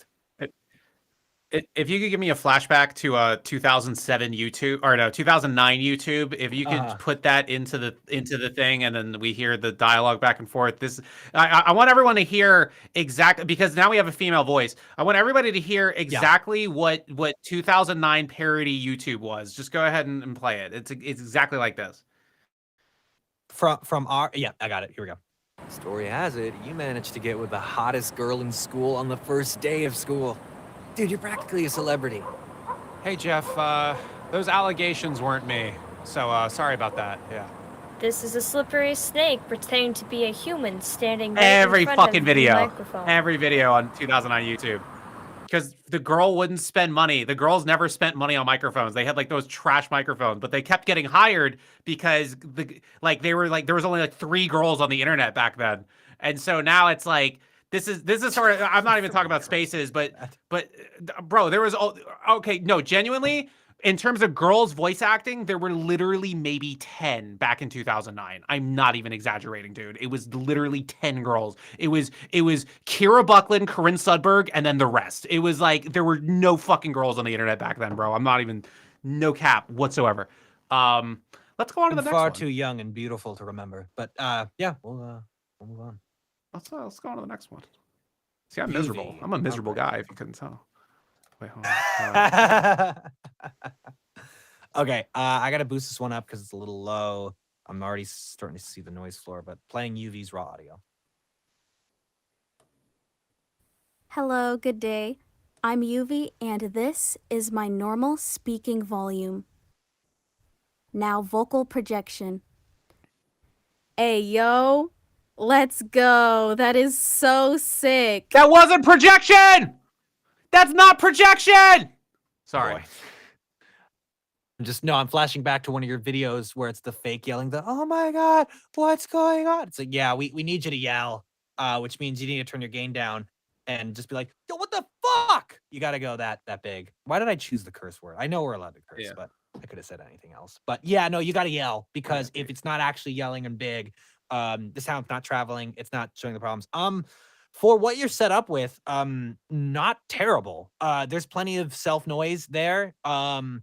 I think whatever desk you have it on, covered up with a blanket or something, put something to disrupt it, mouse pad, something to disrupt the hard surface. But I've certainly heard worse, reading out the fact that this is a microphone on a desk with a foam pop filter and blanket over myself and the microphone. I'm surprised it sounds definitely not. But or I was gonna say it's definitely not the worst one we've heard, but it's still a little problematic. Yeah, oh sure, for sure. Let's plug it in just to give it to him. And we'll plugging it in. Here we go. Story has it, you managed to get with the hottest girl in school on the first day of school. Dude, you're practically a celebrity. Hey, Jeff, those allegations weren't me. So, sorry about that. Yeah. Hello, good day. I'm Yuvi, and this is my normal speaking Try volume. turning her down by like 2 decibels. Cool. Playing it in from yours. Hey, Jeff, those allegations weren't me. So, sorry about that. Yeah. Hello, good day. I'm Yuvi, and this is my normal speaking volume. Yeah, you hear it's that like enclosed telephone sort of sound. It's always yeah, and it's not the worst telephone sound we've heard of the ones that have come previously. But yeah, I mean, Yuvi, if you've been listening to the whole stream thus far, you're gonna know what our suggestions are. You need a more open space that is treated.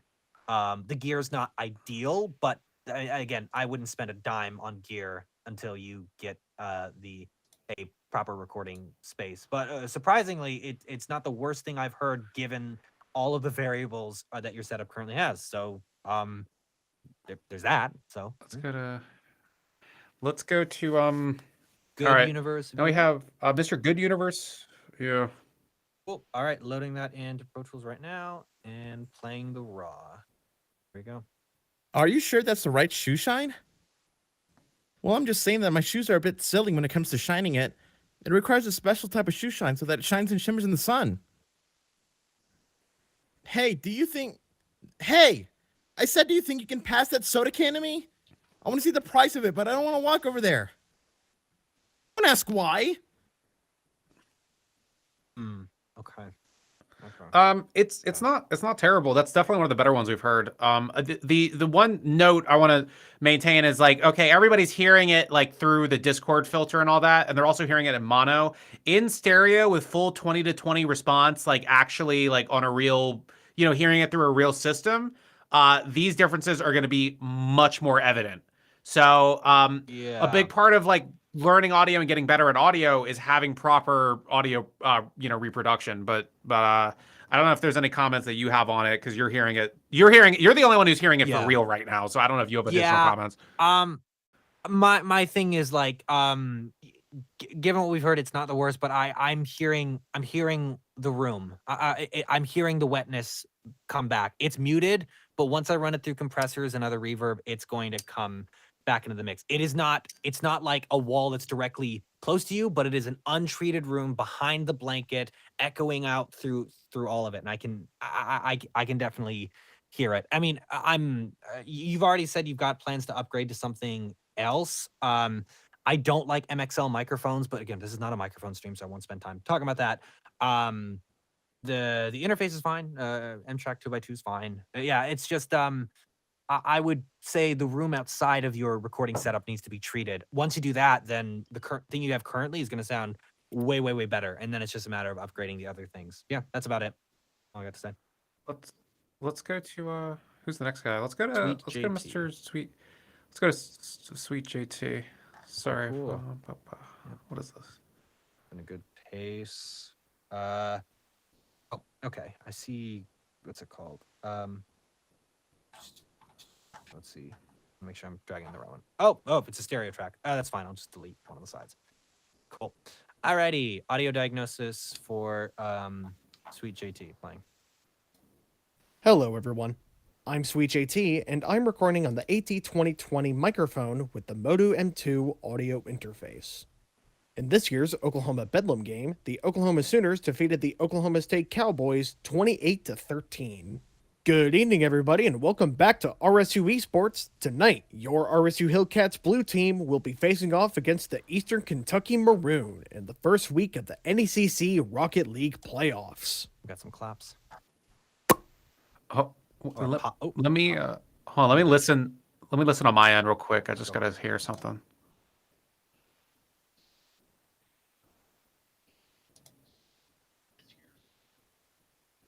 Wait, let me hear this.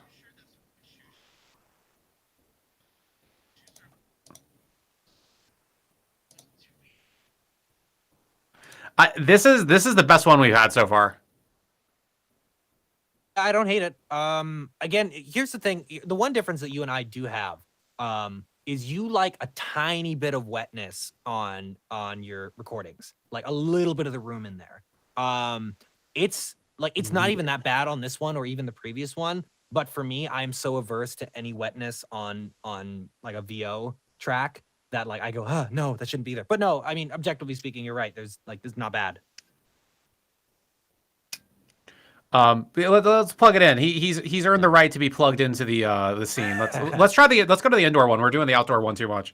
Good point. Alrighty, going indoor. Here we go. I gotta go to Wendy's. Story has it. What should I order at Wendy's, chat? Go ahead. Here we go. Playing. Story has it, you managed to get with the hottest girl in school on the first day of school. Dude, you're practically a celebrity.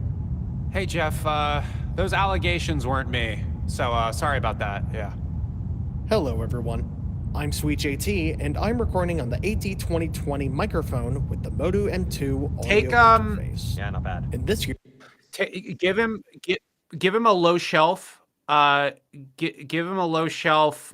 Take out like maybe like 1.5 decibels, or no, take out 2 decibels. Give him a low shelf. Take out 2 decibels. Start rolling off that shelf at around 200 hertz. Let's hear how he sounds there, because it sounds like it's there's a little too much lower mid. It feels like a little bit. Okay, I'm just trying to get the cue to a good place. Okay, cool. Playing. hello, everyone. I'm SweetJT, and I'm recording on the AT2020 microphone with the Moto M2 audio. Second. Start from mine. From yours. Gotcha. I gotta bypass EQ and then bring it back in. Here we go. Starting from yours. Hey, Jeff, those allegations weren't me. So, sorry about that. Yeah. Hello, everyone. I'm SweetJT, and I'm recording on the AT2020 microphone with the Moto M2 audio interface. Wow, yeah. No, that sounds really good. Not bad. Yeah, I wouldn't what's it called? I mean, like, I wouldn't use it for a starring character, but I would, in terms of like a guy with like 5 lines, he just shows up, I would probably use that. And I'm the pickiest guy on the internet. So let's see. That's for sure. Cool. Okay, let's see. All right. Well, SweetJT, so far you're winning. Let's make this a contest. Everybody who doesn't win dies. So you better get ready, everybody. All right, All right, I'll bring in Jacob Schultz as next. NT1A. All right, I don't like it. Just skip him. I don't want to hear him. Fuck him. Not skipping him. Here we go. Jacob Schultz. Here we go. Not only is Farmers one of the largest property and casualty insurance providers, we're also among the most experienced. With over 90 years under our belt, we know how to thrive through both boom and bust. And we look forward to weathering the next 90 years with the same passion, excellence, and commitment.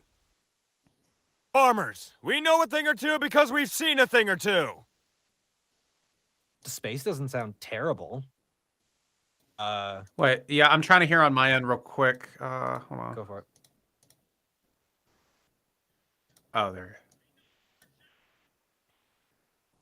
Yeah, that's not yeah, that's another pretty good one. That in terms of maybe he needs to get a little. It's a little too.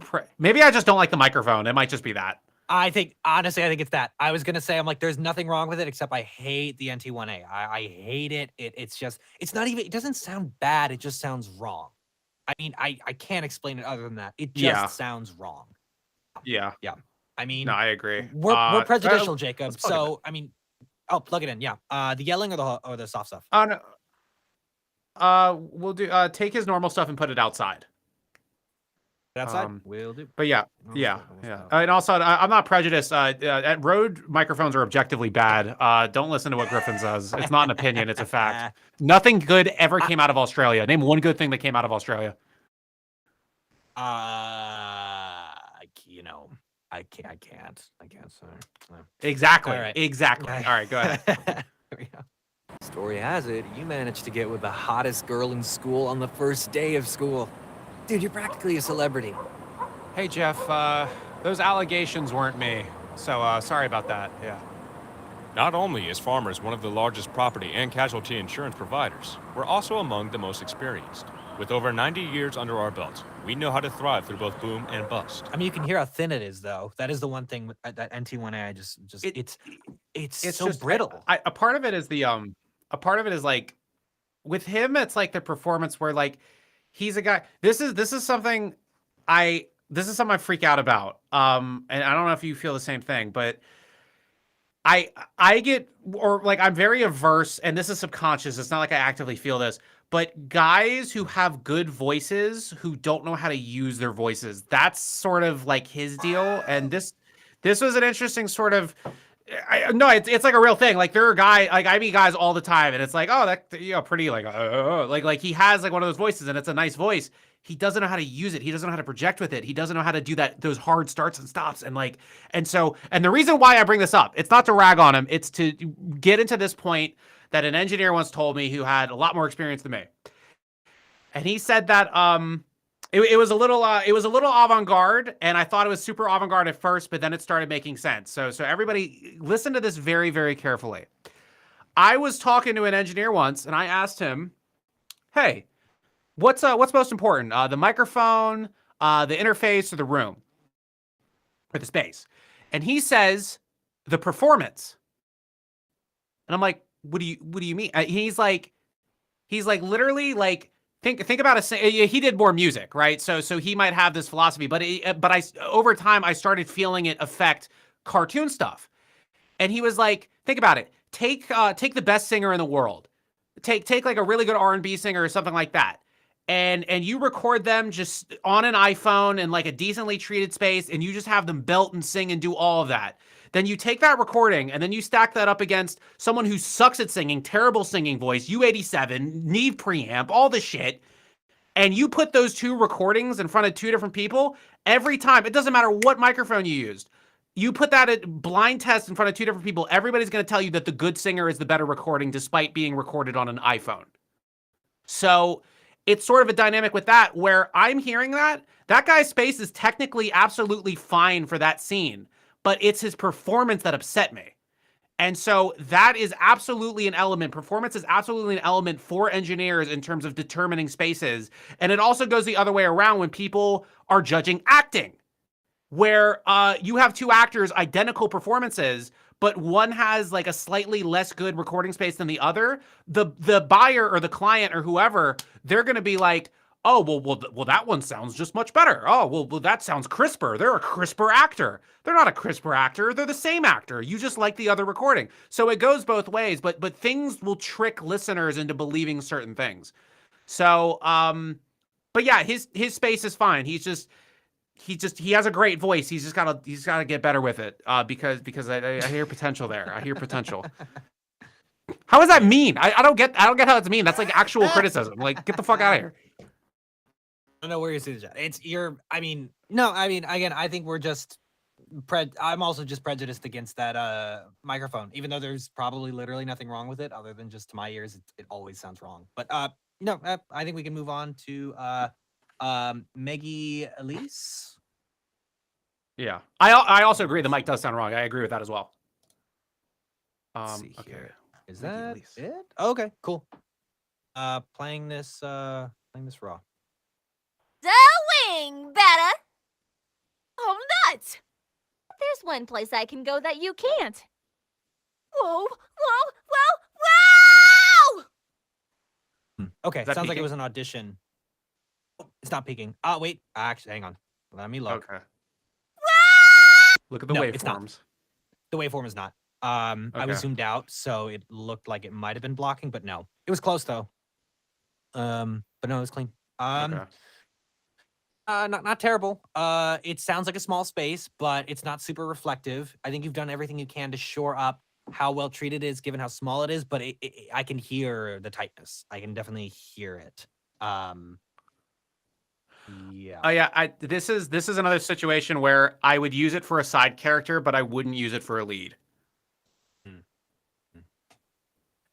Yeah, I mean, if I had the option to bring you into the studio as a lead, like I would do that. Like, I mean, again, we're not here to comment on the acting, even though Max did in the previous one.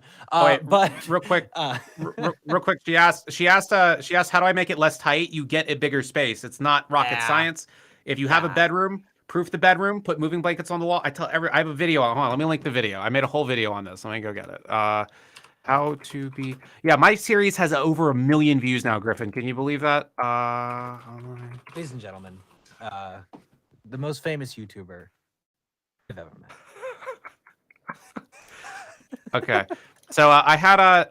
You go through this video, you'll find it. Okay, that one... thank you, Dinobot, that tells me the link is not allowed. This is the worst server ever created. Phoebe should be ashamed of herself. Sorry. Okay, but anyway. So... there's a whole thing in there that talks about why it's dumb to go into your closet when you have this bedroom and it's cheaper to just put the blankets on, but people are building these PVC constructions. It's like Connects in their whole bedroom. And it's like, just, you know, remember Connects? Did I date myself with that? Yes. You did date yourself. You don't remember Connects? Oh.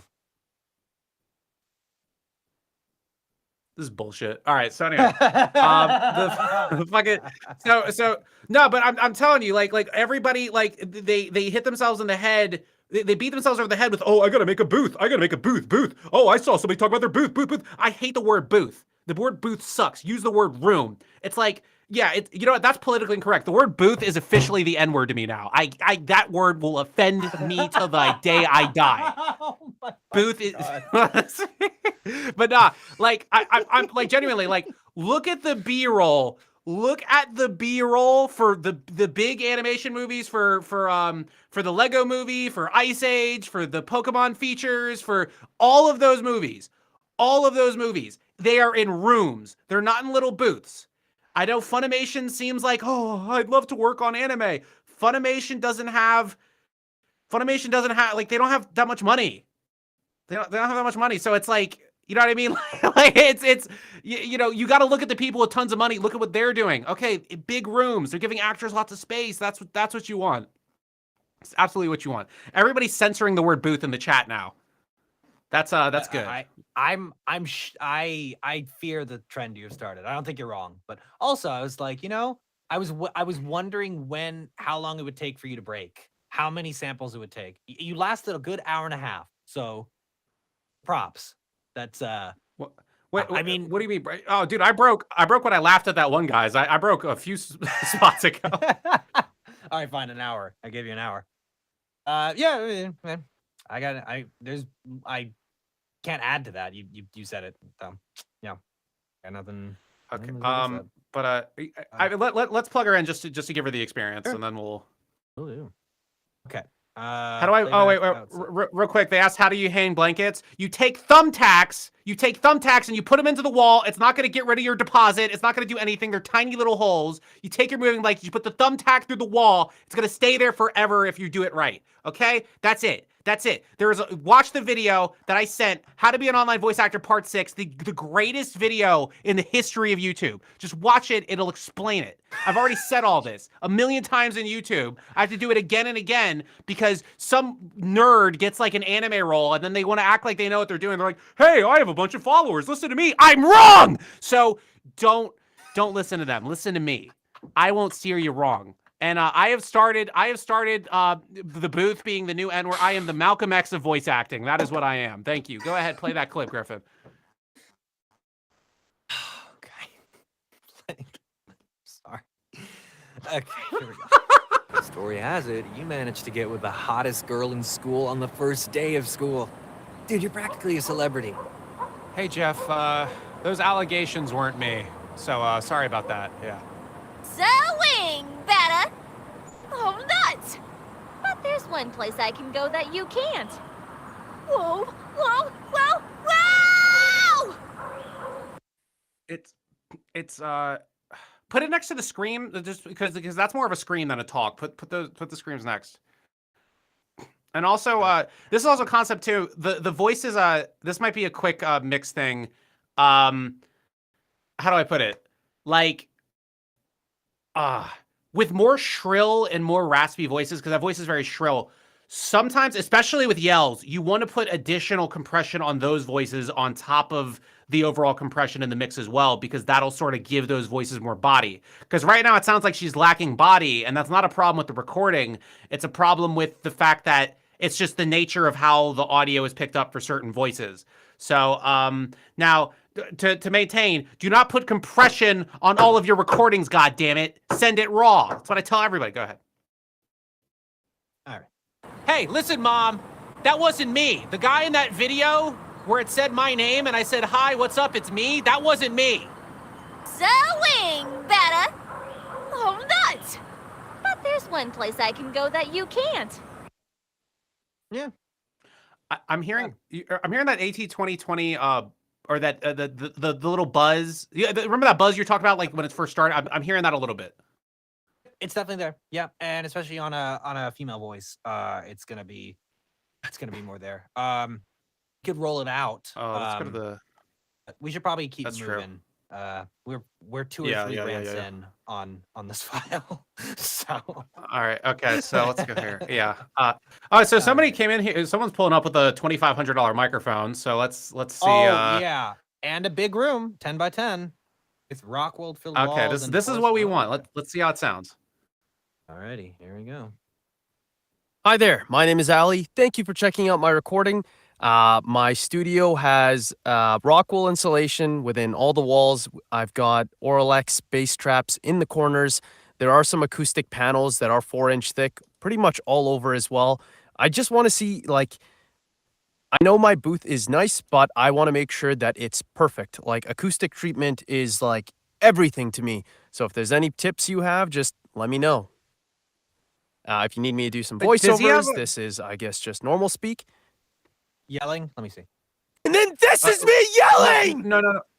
This is already compressed. No, my question.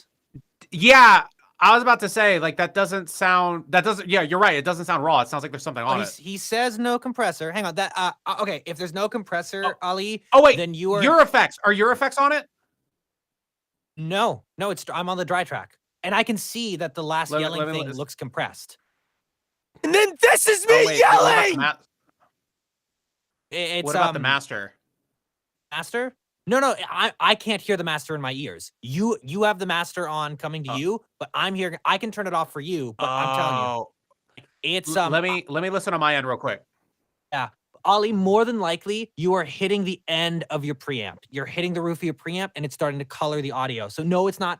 You don't have a compressor on, but the audio is being compressed by. You have the Apollo Solo. Interesting. What? Yeah. Wait, let me listen. I gotta look. Huh. All right, I'll shut up.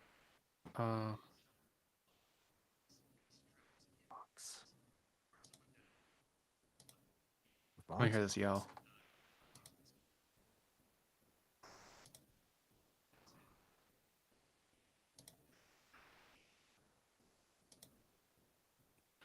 Well, actually, here's a possibility of what's going on. He said something called a Vox box is on. I don't know what that is. Is that a plugin on the Apollo Solo? The plug on this. Oh, okay. All right. Ali, first of all, you do not need that plugin with the setup you have. You have a Universal Audio Apollo Solo. You have a U87 AI. I can't tell because you have that Vox box on the track if you are too close to the mic. And that's the problem, or not? Because here's the other problem. That was my first. The other problem. Yeah. U87 AI exclusive problem. And so not all. I was running into this with. I was recording with Kaylee Mills, and we were running into this problem as well because she has a very shrill voice, and so those high frequencies are very challenging to ears. Basically, the SPL on the U87 is notoriously lower than other microphones without the pad. So what's possibly happening is he's yelling. He's very close to the microphone. The pad is off. That might be the flattening and like the weird sort of half, weird. It's not. I see. You're hearing. I know what you mean. No, he has a plugin on the Apollo Solo. You can do live plugins on all of the Universal Audio Apollo preamps or interfaces, and that is coloring the audio in a way to where I can't tell if there's any problems. From what it sounds like, everything you've explained with your booth, it sounds great. I mean, the U87 AI on your voice, again, until that plugin is off, I won't know if the sibilance is the problem. I won't know if you're too close to the mic. I would say, Ali, I don't know if to your ears, like, oh, this sounds cool. The Voxbox tube amp You gotta submit a sounds raw. cool. But no, you got to submit it raw. That does not, unfortunately, it doesn't count as raw. And even if we're gonna say it sounds raw, it's just like you're running it through a tube amp, and there's no tube microphone that's gonna work for really a lot of or any voiceover nowadays. It's a singing thing. It's a music thing that. Wait. He ran it through a tube preamp. Yeah, I'm looking at the server chat, and they're talking about the Voxbox is it's a plugin, but it's a tube simulator, tube amplifier. So that's what it is. It's coloring the audio to sound like that. So in all likelihood, your boot setup freaking rocks. I would just say get rid of that plugin, and then from there we could probably suss out. But I couldn't hear any particular problems with the room or anything else. I'm amazed. Wait, well, hold on. Let me look at his interface. I am amazed that you managed to fuck up. Hold on. Where is it? A U87 and an Apollo Solo, which are like the two like most expensive like things, arguably the most expensive things you can get for voiceover.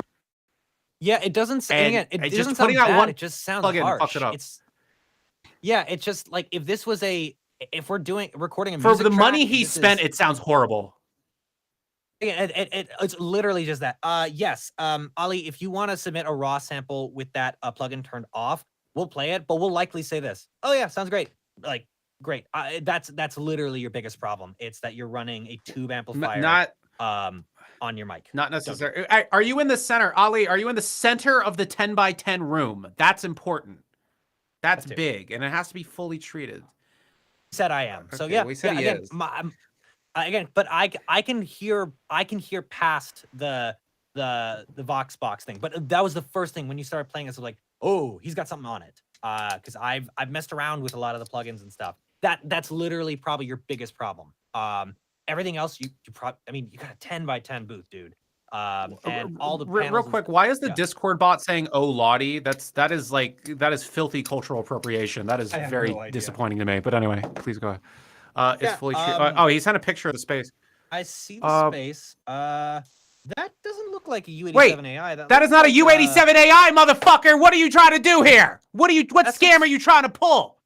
I'm like, that's a TLM 103, I believe, or maybe a 40. No, it's a 103. Remember what I said earlier, Griffin? Remember what I said earlier? They could tell you all the shit in the world, then you actually show up. Oh, motherfucker, you're wrong. That is not a U87 AI. You try to act like you had all this money. Get out of here. That's like showing up with fake Jordans. Like that. Oh my God, I'm very upset. Very upset. I mean, it's still effectively the same thing though. TLM 103, I have the same problems with it I have with the UD7, which means it doesn't matter. That doesn't affect the fact that you have the Voxbox on the thing. Like the booth. Yeah, he said that it's an old photo. All right. It's just to show the room. Okay, sorry. If you've got the 87 AI, I wouldn't. Cool. But I think, I mean, honestly, I think we got it. It's just take that plugin off. It's gonna sound way simpler and probably more boring to your ears.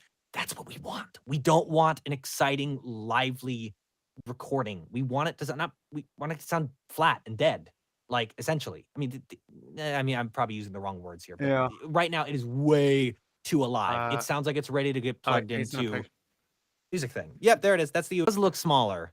You might corner of the room. If that's the case, still, like, again, you can center it, you can do all this stuff. I think the biggest problem is still just that plugin. I think we've harped on it long enough. He can send a sample without. No, we haven't harped on it long enough. You're right. No, he can send a sample that's clean, and then we can actually suss out what the real problems with the space would be. Right now, we just can't, Ali. So yeah, definitely send that the new this sample. Next, sorry, you weren't lying, but you sent the wrong picture. So, okay. Next. Aluwali Blue. That's what we got next. In a garage. No, I don't know what how I was expecting this to go with you, Max, but this is about right. Doesn't feel wrong. What are you talking about? Just your reactions, the energy, the the mood in the room right now. I'm not saying it's bad. It's just Can you it's play just- the fucking clip? Play the fucking clip. All right, let's go. On Sundays, I search for scramble, seemingly sautéed salaciously. If you put pineapple on pizza, you're a godless heathen and you deserve to be flogged publicly for your crimes. I can hear the garage. See, that's a especially guy in with a good voice. That's a guy with a good voice, and he knows how to use his voice. Like, he understands the important parts of his voice. Stellar X2. I don't know. This is some easy audio. I shouldn't even be looking at the mic. Is there some reverb in that? Yeah, there is. It's the garage. The garage sounds wet or untreated. So Just put it. But it's you can tell the surfaces are very, very far away. Just like proof it up a little bit better, and what you have is perfect to me. Yep, I agree. I don't know about that microphone, but it's hard to tell with this looks like one of those designer... Let me listen. Go for it.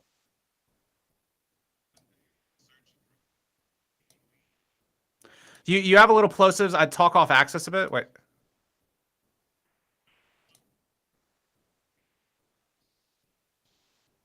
Yeah, so you just want to talk a little bit off axis.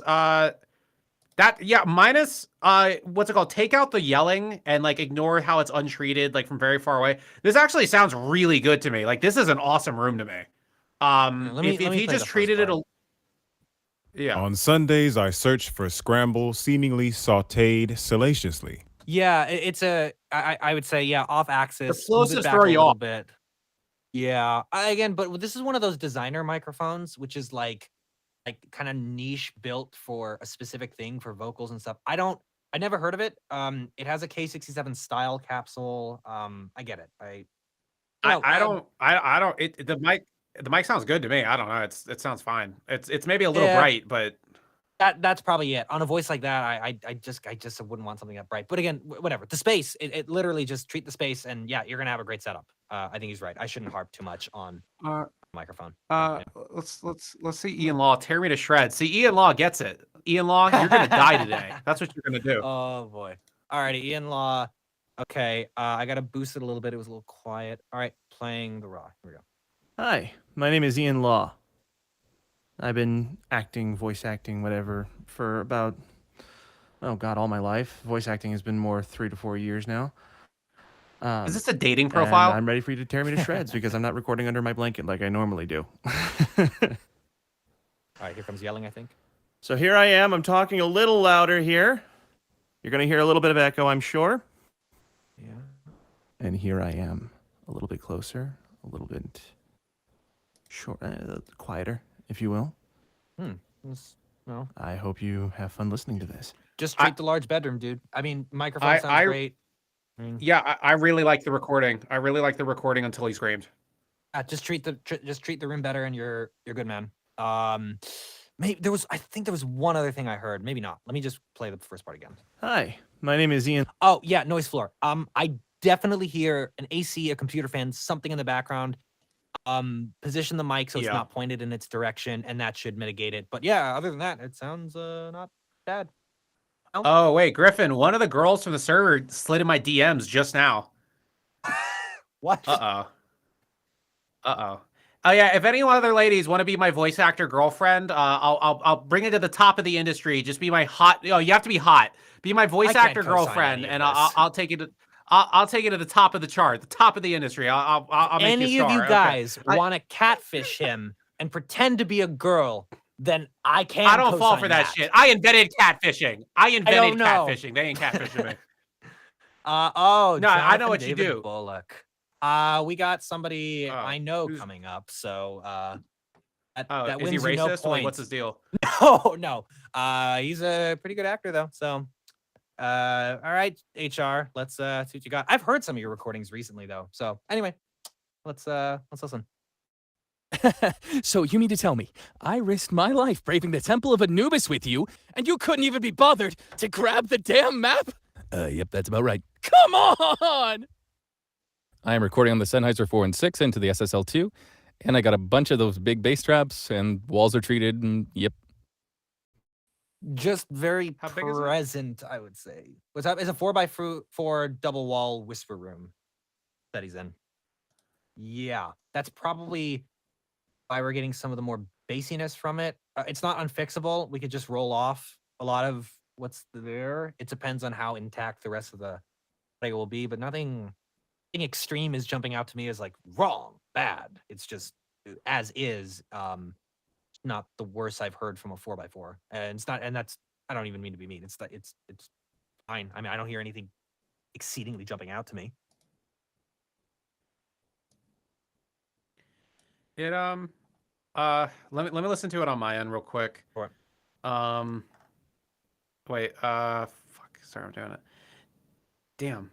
All these, yeah, the ladies went crazy when I said that, dude.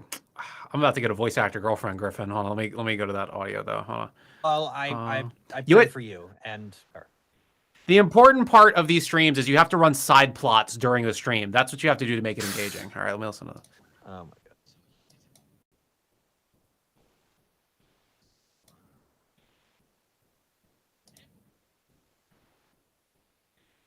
I mean that's pretty good. Throw it into the indoor thing. Sure. Alrighty. Throwing it into the indoor. Yep. Story has it, you managed to get with the hottest girl in school on the first day of school. Dude, you're practically a celebrity.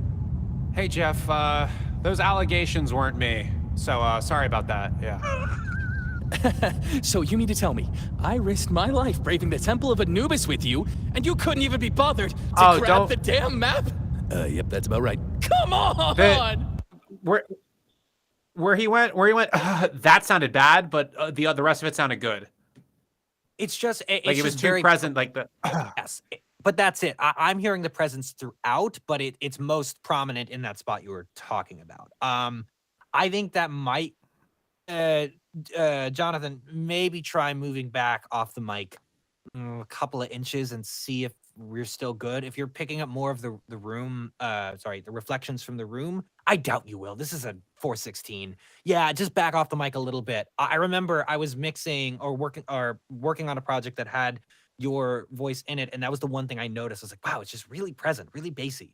It's not horrible. It's not like distorted, and it's not unfixable with just a high pass filter. Just but 1 inch back off. Yeah, just back off, just 1 inch. Yeah. Just 1 inch. Yeah, that's what I would say.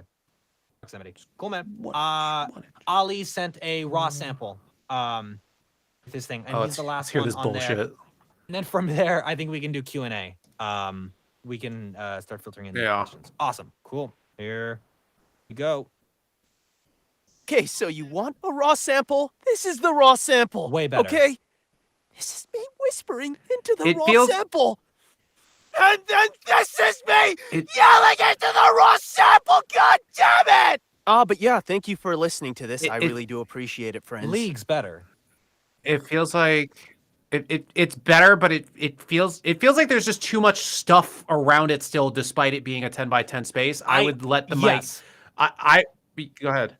No, the mic's sitting directly above the desk, directly in front of the monitors. Dude, Ali, if you've got a booth that big, you can get a separate mic stand for the mic, put that center of the room, have the monitor beyond you by 2 to 3 feet, and go from there. If you need the desk to type on, all right, then put the monitor on a separate stand, bring the desk closer, cover the desk in a blanket or something so that the hard surfaces are not exposed.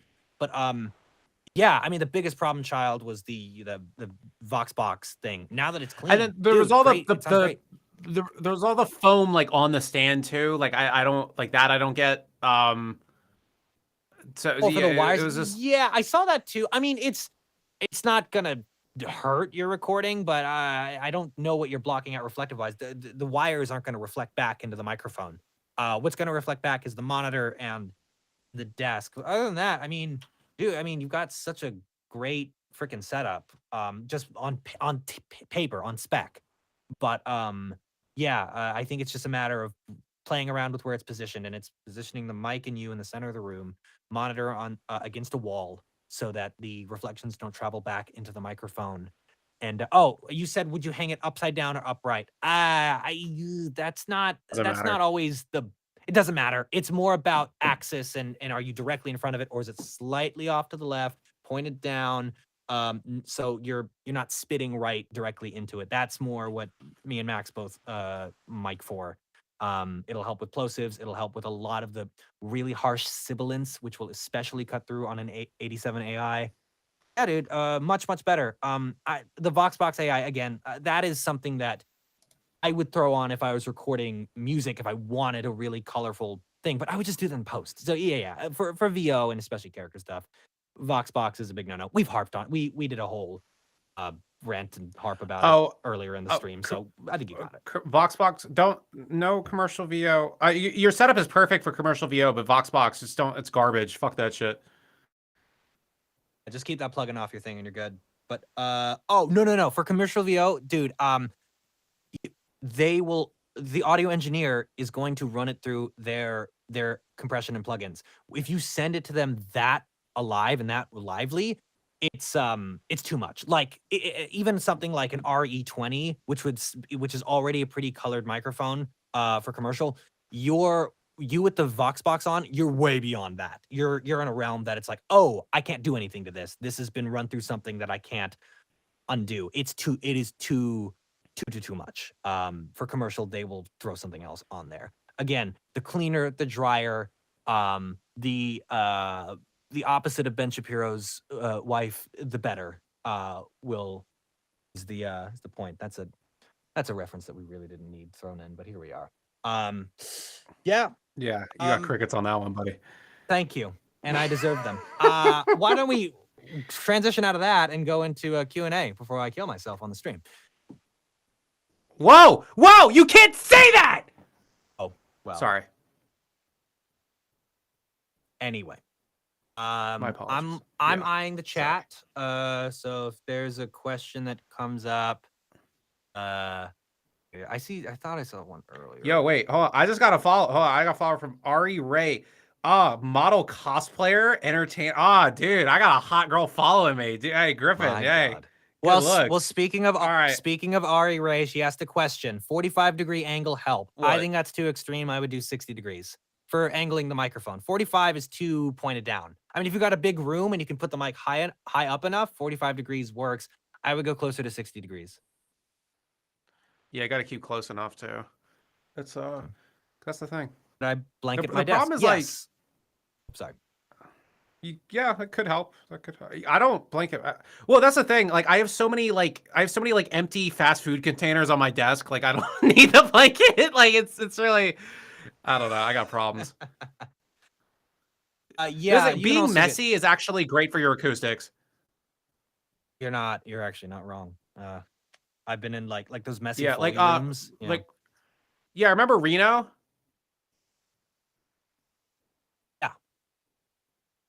Yeah, so Reno, Michael Potok, he has the most disgusting, filthy room. The worst room ever. It's disgusting. Animals live in his room. He has mice, he has roaches, he has everything in his room. But he doesn't have to do anything in terms of soundproofing or acoustic treatment, and his room sounds really awesome. So it's be a slob. Like, put your Buffalo Wild Wings on your bed. Fucking have a bunch of empty Taco Bell in the corner of your room. Never vacuum. Never wash anything like that. Like, dude, yeah, and then like have dirty laundry everywhere. Put anime girl posters up on your walls that are like kind of crumpled. Like, dude, yeah, just like cram those corners up.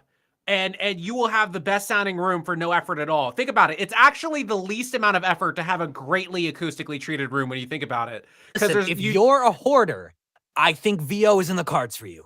You don't have to do much, but grab 100%. One more thing to the space you have already ruined. But anyway. So how do you normally find the key points to treat a room best? This is Ian Law. The corners of the room, the floor, the ceiling, the walls. I mean, how big it is, what material you're putting up, how the soundproofing already is, how the acoustic treatment already is, positioning everything. I mean, there's a whole laundry list. Normally find the key points. You learn audio engineering, you learn sound physics. And my thing is, what I've seen with, I mean, I'll be honest, like my thing isn't even like, oh, you have to, it's not so much about like, oh, let's pinpoint, let's do this, let's do that. It's like, just cover the shit up, man. Like, it's not we make this into this rocket science. I hate seeing we're going to alternate the acoustic panels every other thing and have a checkered thing. Maybe if you're trying to get like perfect, but honestly, it's like you get in like an 8x8 bedroom. You just put moving blankets on every wall. It doesn't have to cover the whole wall, maybe like 80% of the wall. And you just put that all around. And then if you're on carpet, honestly, most of the time you're fine. It's okay. I've seen people. Oh God, I can't get too specific with this, or else there's a police report that okay, well, anyway, so basically, like, it's this guy who's not very bright, being very politically correct with that, and he wanted a voice in videos, and he just came back from his job at Walmart. His moving blankets came in from Amazon. He knows literally nothing. He doesn't even know how to do his tax. Like, he's just, I don't know, he's an idiot. But he's thumbtacks and moving blankets. He put it up. He spent like 45 minutes doing it, and then he recorded. Oh, that's a good recording. Yeah, we can use that. That's it. That's like, so it's, it's, I just, that's what pisses me off is like, we have all this overcomplicated, oh, you got to pinpoint this. You got to do this. You got to get in your PVC booth. You got to create all this extra labor for yourself to look like a voice actor. And it's just like, Jesus. So, yeah, but I don't know. Griffin, what is this picture of you? He's asking about positioning the 416, and it's like off axis, pointed down slightly. I mean, I was like, all right, here's how I have mine currently pointed at myself. I look like a serial killer. This is you. This is you right now. Yeah, this is me right now. Why the fuck are you wearing sunglasses indoors? Dude, they're not sunglasses. And you know what? What are they? It's what stars do. Oh no, they're fucking night filters. They're like they filter out blue light. I thought you had transition lenses like the kids I made fun of in middle school. I thought it was... No. Sorry. I didn't make fun of any kids in middle school, by the way, guys. That's actually an allegation. It's currently not. Well, anyway, yeah, I'm realizing that the sound sample that I gave you for the environment, that's actually a perfect primer for everything I've said the entire time we've been doing this.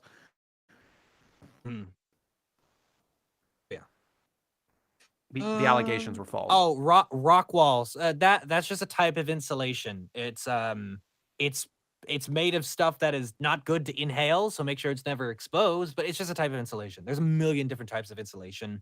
That is for soundproofing, not necessarily acoustic treatment. Well, no, it does technically acoustically treat, though. It's just a type of insulation. That's what rock wool is. Rock wool. How can I get better at performance? Watch people who are really good, break down why they're good, try mimicking it. What do you do? Learn how Don't to worry act, about. Don't worry about that part of your room. Oh, sorry. I'm looking at the other. Sorry. No I'm looking at that guy. He's like stressed over a dip. Oh, yeah, I wouldn't stress about that. I don't know. No, yeah, that's nothing to stress Don't about. put your microphone in that part of the room. Don't do that. Sure. Yeah. I wouldn't even sequester it off as long as you're not pointed in that direction. You're not standing there. Yeah, there's nothing to do there. That's fine. Better at performance. Keep practicing, Jacob. I mean, listen to really strong, talented people. Then try and break down what they're doing. I think Max talked about hard stops and starts. That comes with, a lot of that comes with vocal training. Like, I don't know, tongue twisters and breathing and all of that. Just getting sharper diction, enunciation, a stronger tongue, et cetera, et cetera. I mean, the longer you keep practicing, the better. Why are dogs' noses wet? I couldn't ignore that. You're not funny, Ollie. We hate you. You ruined a U87. We don't like you. Oh, dude. All right, I'm gonna reply to her. I'm gonna give her a heart. Yeah, dude. I don't know. You don't look like a killer. You just look like an asshole in that picture. I'm sorry. It's like I look like I kill people. I definitely look like I murder people for a living. But you, yeah, like not because I don't smile in any pictures, so I always look like I'm about to kill someone. Yeah, I'm gonna heart react to that girl. Yo, heart react. Heart react. There you go. All right. Okay. My Sean, I'll read this out. So going to the feedback you guys gave me, I have to assess my area. My room is 4x3 by 7, and I am indeed boxed in with moving blankets and a rug under me. Laptop is the same room, but outside of that box area. If I want to get my voice to travel more instead of just stopping, should I leave my door open? It depends on what's outside the door. Yeah, that can He's help. asking me. You were busy hearting a girl. SPN3. No, bro. Hey, look. Pimping easy. Pimping is easy. All right, so let me. Okay. All right. No, what was I gonna say? No, fucking Wait, how the fuck is your room 4x3x7? That's like inhuman. What is is that a closet or a room? 4x3x7. I think That's it's a closet. PVC booth. That's a closet, dude. That has to be a closet. I think he's talking about his PVC booth. He We'll told wait you to for stop calling it booth. He's talking the PVC frame is what he's talking about. This is the first one. All right, not the room itself. Okay. All right, hey, my Sean, how many times I gotta say this? Don't fuck the booth. Stop saying the N-word in the stream, like I just did accidentally. No, he didn't say it. I said it. You got confused because he said room. No. This is on you. You put out this edict and you got confused because he used the word you wanted him to use, and now you're getting mad because he's bleeping out the booth to explain. You're like, let's, I just want it. I didn't want you. Well, no, okay, yeah. You want you want the room. That's what you want. Don't call that a room. Would you sleep in there? Would you eat lunch in there? No, you just sit there and you don't look at your computer screen and you walk in there. You're like, let me go get in my booth. And then you have no control over your gain knob because you went to your stupid goddamn motherfucking booth. And now all your lines are fucking peaking. Now I get it. Now I have to fucking go back to your ass. And then you're going to be like, oh, well, no, I can fix it in post. And then you're going to turn it down and it's still fucking peaking. I'm like, hey, dipshit, that's not how it fucking worked. And then you get fucking mad at me and you can send me 10 fucking goddamn motherfucking DMs, right? And then, sorry, this is a literal thing that happened. And you go in your booth, you don't check the fucking shit, and then you want to yell at me, and then it's like, you know what, keep the money. And then the fucking bitch will be like, oh, sorry, all right, I'm getting into gender particular words. But basically, look, I'll say, hey, keep the money. They're like, no, I want to do it. I'm like, okay, well, why don't you just come back in? And then you're going to fight. You say, oh, I don't want to do the retakes, even though it's 3 goddamn motherfucking lines. And then I get the refund anyway. And then you send me 20 fucking messages about complaining, blah, blah, blah, blah, blah. And then I fucking block you. Shut the fuck up, my Sean. I hate you. Record in your fucking room. Take your moving blankets, put them on a fucking wall. Stop being a fucking dipshit. Have your fucking gain knob right there. What the fuck is wrong with you people? Every fucking time. Then you motherfuckers, you follow 20,000 fucking people. Now, and you get your cartoon profile picture, and then you fucking do that. I'm sick of this shit. Motherfuckers get your cartoon profiles and you're fucking, I have 1,000 followers. Yep, I worked on these commercials. But I didn't actually work on the commercials. I got hired for one fucking small radio ad for one word for a Coca-Cola thing, and now I put that on my profile. Stop it. Stop the fucking shit. Jesus Christ. Oh, I did Walla for Funimation. I'm in the business. Hey, Kira Buckland. Hey, we're contemporaries, right? And then Kira Buckland's too fucking nice to tell you to fuck off, so I gotta be the guy to do it. It's ridiculous. Jesus Christ.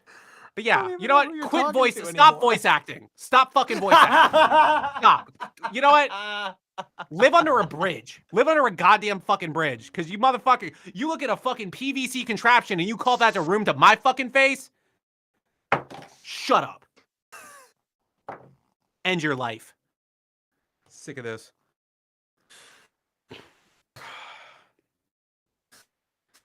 I was yelling at like 3 people in particular that I just remember, but but you took it out on my Sean. Yeah, because he fucked around and found out. That's what he did. Call it a booth, die. Call it a room, die. No. Hey, you know how you live? You know how you live? Go in a bedroom where people sleep and eat and talk and interact, and you put the moving blankets on the wall. I told this to your server host, Phoebe, but she's too goddamn lazy and short to put the blankets up on the goddamn walls. So now she has to call some girl. She has to drive 40 minutes over to go help her. And now it's not gonna fucking. Oh my god. Oh fuck. Oh yeah. I need to Jesus talk. Christ. Bro, it is actually that serious. It's not that serious to you because you suck at it. Shut up, Ian Law voiceover. I'm gonna find out where you live. I won't find out where you live. That was a joke. That was all a joke. Don't worry, Ian Law voiceover. Ooh. Okay. So how you doing today, Griffin? What should I get from Wendy's? Spicy chicken sandwich, I think. Oh, yeah, I'm spicy as hell right now. Yeah, that's for sure. Jesus Christ. Anyway. Bro, my DMs are blowing up after that.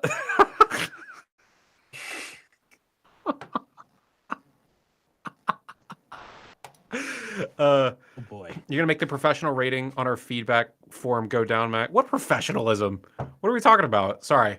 No, I thought that was funny. I don't know. Everyone in the chat found it funny, so I'm running with it. Well, I don't know. Yeah, we're just waiting for more. We're waiting for more questions. Yeah. Yeah.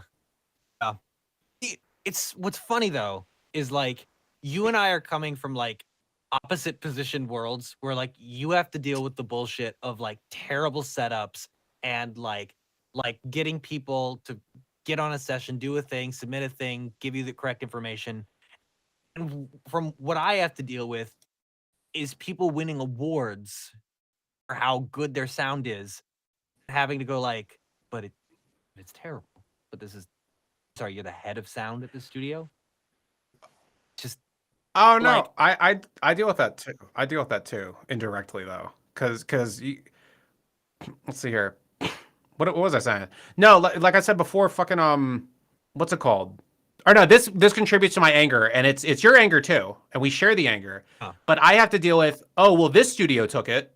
I always have to. That's the thing I hate hearing the most, because basically what that. Oh yeah, if any other studio takes your shit and then somebody says, oh hey, this isn't good enough because of this reason, first look at their content. Does it sound mixed well? Okay, so that's number one. But if you see their content is mixed well, and then you just flat out say, oh, well, they took it, what you're telling them is you're not fucking good enough to tell me that that I should be better. That's what they do. That's the indirect way of doing it. Voice actors don't want to actually get in fights, so they do their little bullshit. Like racism. Like racism, Griffin. Like racism. Sick of this shit.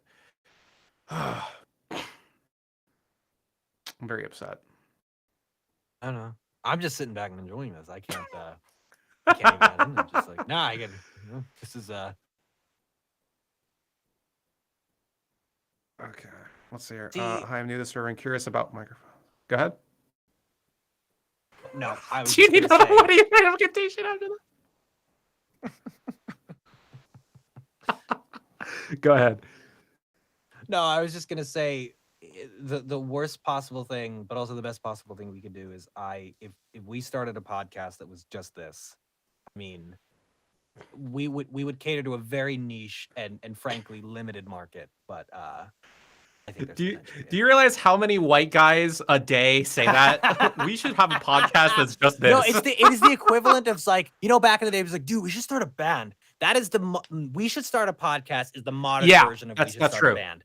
Absolutely. It's just like, hey man, like we'll just load up on like Diet Mountain Dews. We'll get in my shitty basement or my at my mom's house, and we're gonna record a podcast. No, absolutely. But I'm not wrong. There's legs here. There's something here. Oh yeah, I was telling yeah, no, I have good. Hey, I've coached some prominent people. I'm not gonna say their names because that's clout chasing, but I've coached some prominent people.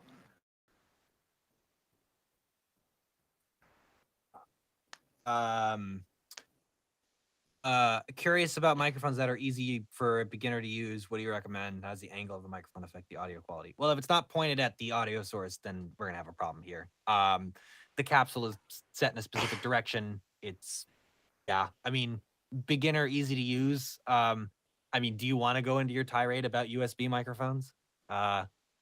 Just don't see this is where people get it twisted. Like, I mean, yeah, like I'm not going to use them, but like I don't get mad about how do I put it? Like I don't get mad about I don't get mad about it like other things that I got mad about. Like that thing I got mad about where it's like, oh, you're going to get in the booth and then not have the gain and then bitch to me and then not come and redo the session, shit like that. That shit gets me mad. Like lack of stupidity and lack of accountability makes me upset. If you have a USB microphone, you didn't know, you know, like, and that was sort of, but like that was the big point I had to make back when, because you're probably doing that because of the first How to Be Online Voice Actor video. That's why people assume that about me. But well, you gotta think, listen, you can't escape it. That's what you're known for. And the guy definitely did just copy your video verbatim and then made it his own. That was also fun. That's true. That's true. Two guys did that with that video, but the but what's it called? We'll answer that. The SSL2 is better than the ID 14. That's debatable. I mean, I mean, I'm certain that Max will agree with you, but that's debatable. What? They're on par. Oh, Jonathan What was are saying the SSL2 better than the ID 14. Yes, it is. The SSL2 is better, but what's better than the SSL2 is the Motu M2. I guess. I mean, I've used both of them. I heard a shootout. Okay. I'll take your word for it. You probably listen. I heard it. Do you recommend shotgun mics or large cardioid mics more often than not? Large diaphragm cardioid condensers in a small room equals bad times. That doesn't mean getting a shotgun is going to make things magically better. It'll eliminate some of the problems and then present new ones because of its pickup pattern. I mean, you gotta kind of know what you're doing. It doesn't have to be a shotgun. It can just be get a mic that has a super cardioid pickup pattern or a hypercardioid pickup pattern. There are plenty of large diaphragm mics that do that. KMS 105. One of the AKGs as well. But I mean, I again, mics. It's one of the last things we end up necessarily recommending. It really does come down to the room first, then what you're running the mic through, and then the microphone. But it depends on the application. But I don't know. Is there anything correct? It sounded fine to me. And Apollo's suck on Windows, so should I get an Apogee? Ooh, Apogee. Apogee's, well, first of all, Apogee is built for Macs. So if you're getting an Apogee Symphony desktop for Windows, I mean, you're getting another thing that's built for, unless I'm mistaken, they have a Apogee built something specific for Windows. They corner their market for Mac stuff, for plugging it into your iPhone, and then like your Mac. So I don't know. Is the S87 is that the U87 clone? I think so. It's a surprisingly good clone. I can hear the difference, but it's a surprisingly good clone. Yeah, it's the one you have to build from a kit. I'm curious about the warm audio one. I mean, I think this one's cheaper, but yeah. I mean, I don't particularly care for the U87 sound, so, but again, that's me. So, what's the Cinco D2? Yeah, it's because you're wrong. I'm very upset now. I'm very mad now. Very mad. Very mad. It's I'm a very 60-year-old mad. Very mic. mad, Griffin. It's a the U87 AI? That's not a 6-year-old mic. The AI, the 87 itself. The AI is essentially the same thing. Like, but what do they? I forget what they even changed inside of it. I work with one actor who records with an original U87, not the AI. That's a nice. It's like it's somewhere. This is why the microphone is $10,000, is because it's somewhere between the softness of a ribbon and the clarity of a condenser. It's like a magical mid space, and the original U87. I got to talk to that guy about what he runs the preamp through, but it might not be anything. But yeah, the original U87, that is a $10,000 tube microphone, I believe. Yeah, we're gonna do a studio friend of mine. I think has an original U87. He just inherited one. And we're gonna do a shootout with. I'm gonna bring the KMS 105. We're gonna do shootout with that, and I think he's got a couple other ones, but I'm interested to try it out. I'm looking at that Cinco D2. Jonathan, it seems interesting. I'd never heard of this before. It's again from one of these tiny little niche companies. I have no idea how much it is. The vintage. Oh wait, vintage U87s are about $5,000 to $6,000. By the way, everybody. Yeah, they're not crazy expensive, but you got to make sure how well treated it was. But it's not like they degrade like crazy. Antelope. Which audio interface would you recommend for Windows? Motu and wait, Antelope. Yo, Antelopes are like, that's like really high end shit. I hold on. I know the Antelope Orion. That's like a real fucking powerhouse interface. Jesus. Okay, I'm looking at these. What the hell are these? Oh, they look cool. Yeah, I have no opinions on them because I've never worked with them. They look cool, but look, if an interface is like over $500, it's probably pretty good in 2022. Because it's like they're Like, dude, like there's $200 interfaces coming out now that sound better than $1,000 interfaces from 10 years ago. So you take that for what you will. Like the interface is the single like biggest advancement I'd say in like audio engineering, whatever the hell. Yeah. 416 killer. Booth also Junkie's get- really into clickbait. Who is? Booth Junkies. He's kind of into clickbait. Oh, He's a little absolutely. clickbaity. Yeah. He is very clickbaity. That's true. Yeah. I mean, again, the 416 is like, I should say this: both the 416 and the U87, they're workhouse like workhorse. I think workhorse is the word I'm thinking of. But like in terms of microphones, they work on so many different applications, so many different voices. They like you're gonna get great usage out of them. So when you see people going like, well, this mic and then this and blah blah blah, or even me being like, well, the U87 is not my favorite, or I don't always love the 416.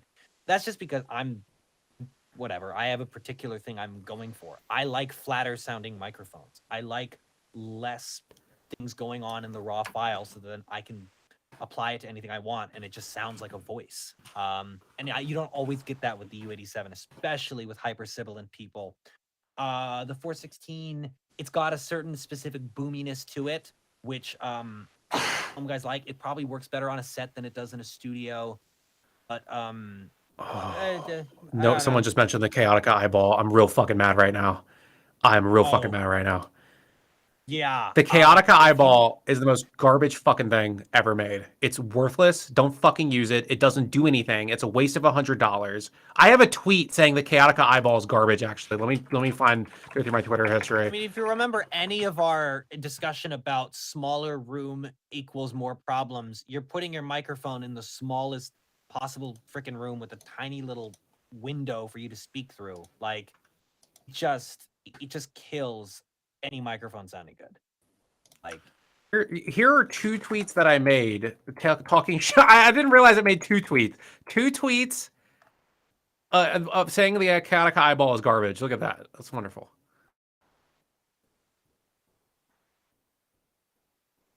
Yeah.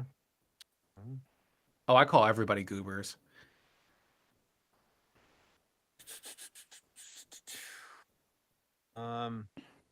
SE20. What is that? What do you think about the SE 2200? Oh, SE Electronics. Hey, let me read these reasons. I have heard good things about SE microphones. The lag. Just go ahead.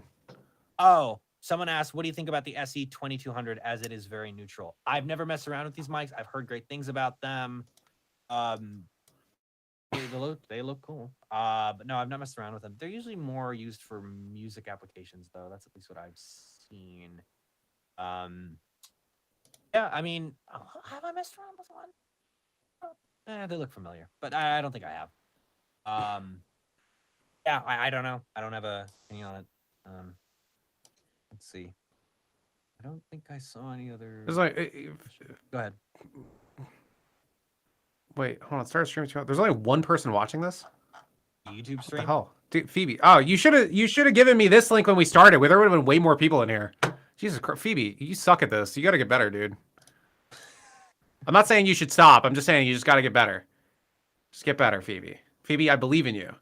You tell me about that link beforehand, and then there's more people on your YouTube, and then everybody thinks you're really cool and handsome.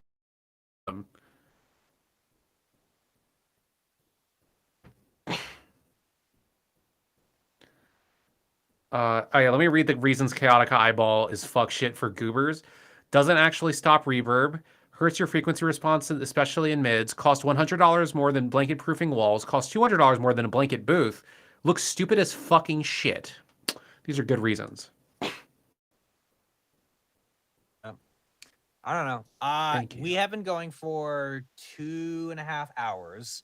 Do you want to maybe take one more question and then wrap it up? I think that we put our stamp on our feelings about what we find problematic in a space, quite poignantly.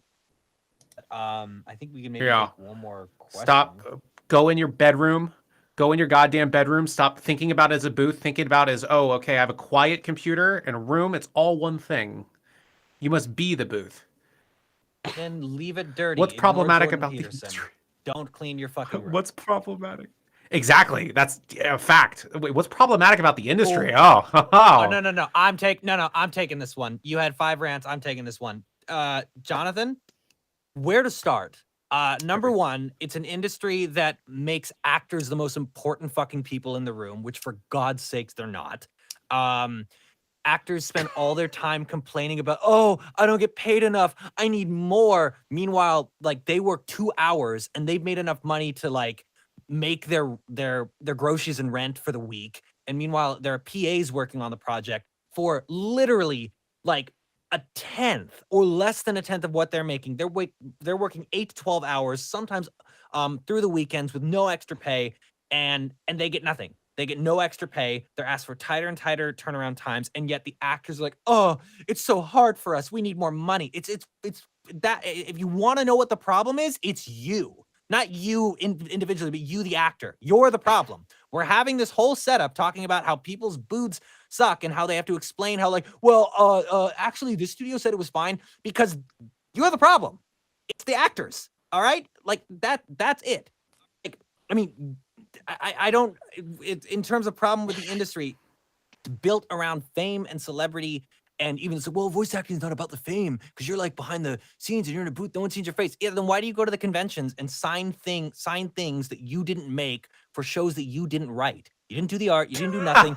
You're signing shit that you have barely anything to do with, to people who, frankly speaking, are like, I don't know. It just, I don't know. I mean, do I need to go? Weirdos, psychos.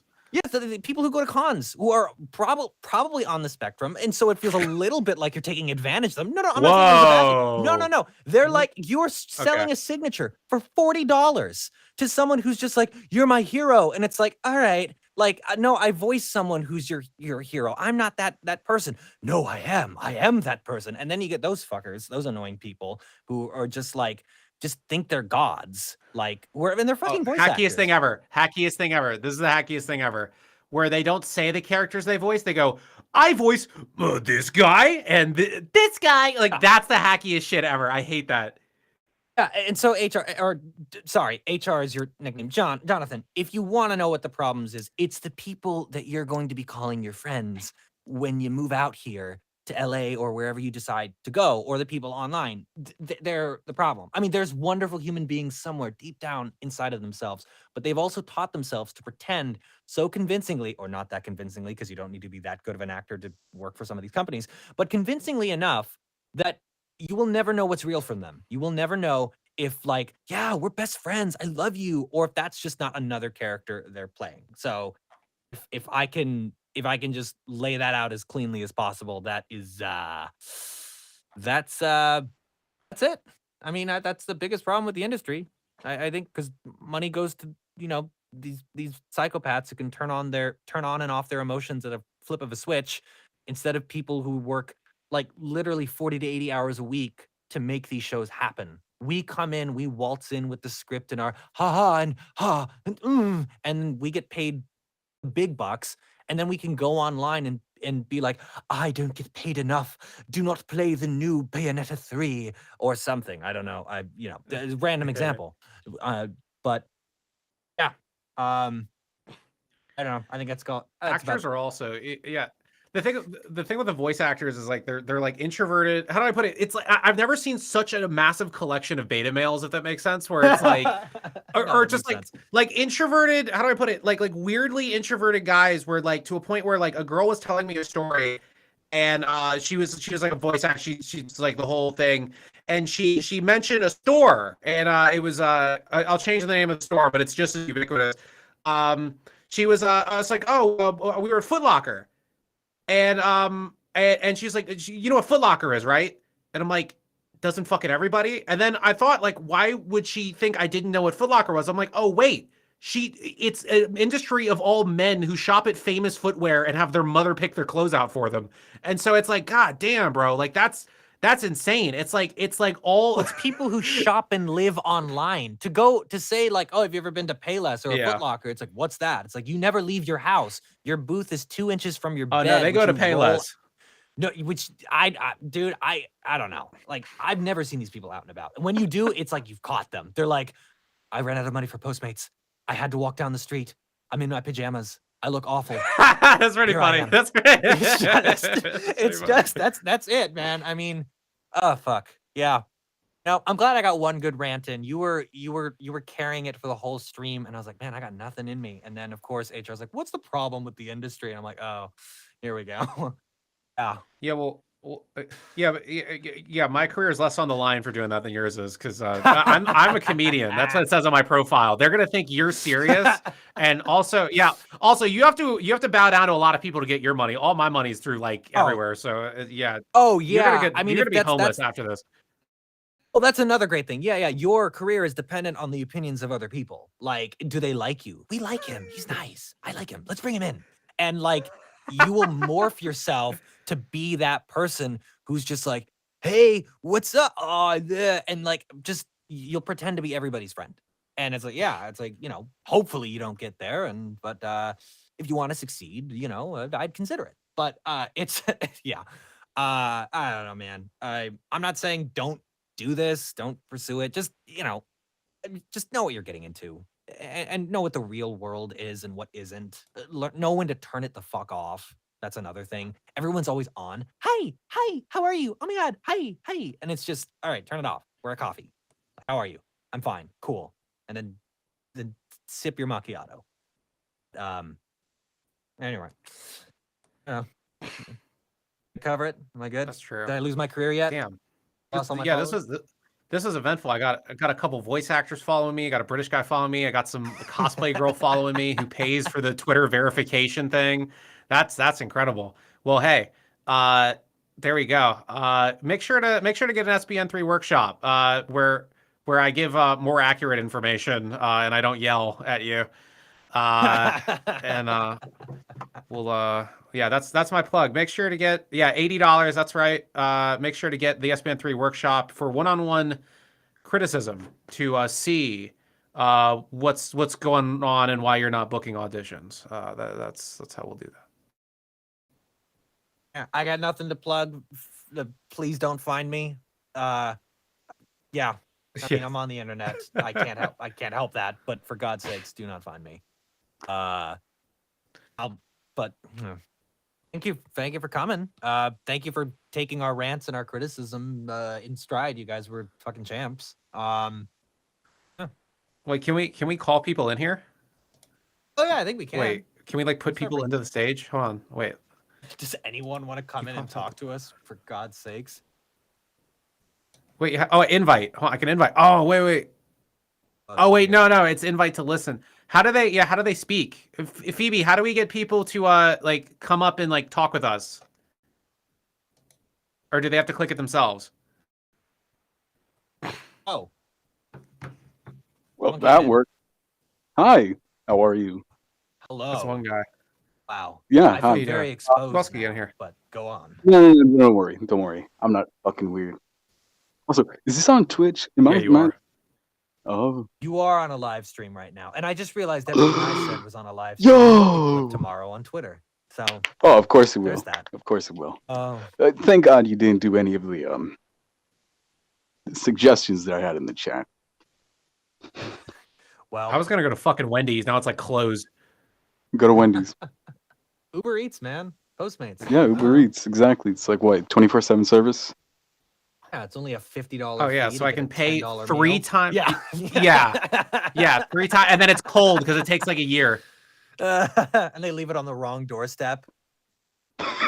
Yeah. It's the wrong order. It's just like, I don't want any tomatoes, sir. Here you go. It says fucking. I'm feeling. It says damn tomatoes. Anyway, man, what's up with you? You got a question? You just want to chill? I'm just bored. I'm on Skate 3. I don't know what I'm doing. Does this guy even? This guy doesn't even voice act. I don't know. Dude, you don't get out of here. We want to talk to people who voice act. Get out of here. Okay. Hey, Nancy. Understandable. You know what? All That right, is get outta also here. pretty typical of the voice acting industry. We only want to talk to you if you do something we like, or you can help us career-wise. So yeah, that was good. That was a good example of what you're in. Hey, Car, do you voice act? What's your deal, buddy? Yeah, I audition a lot and don't get cast. Hell yeah, bro. Well, you Hell got you got to take the SBN3 workshops, man. That's how you're gonna start getting cast. I will do that. Oh, dude. Go ahead.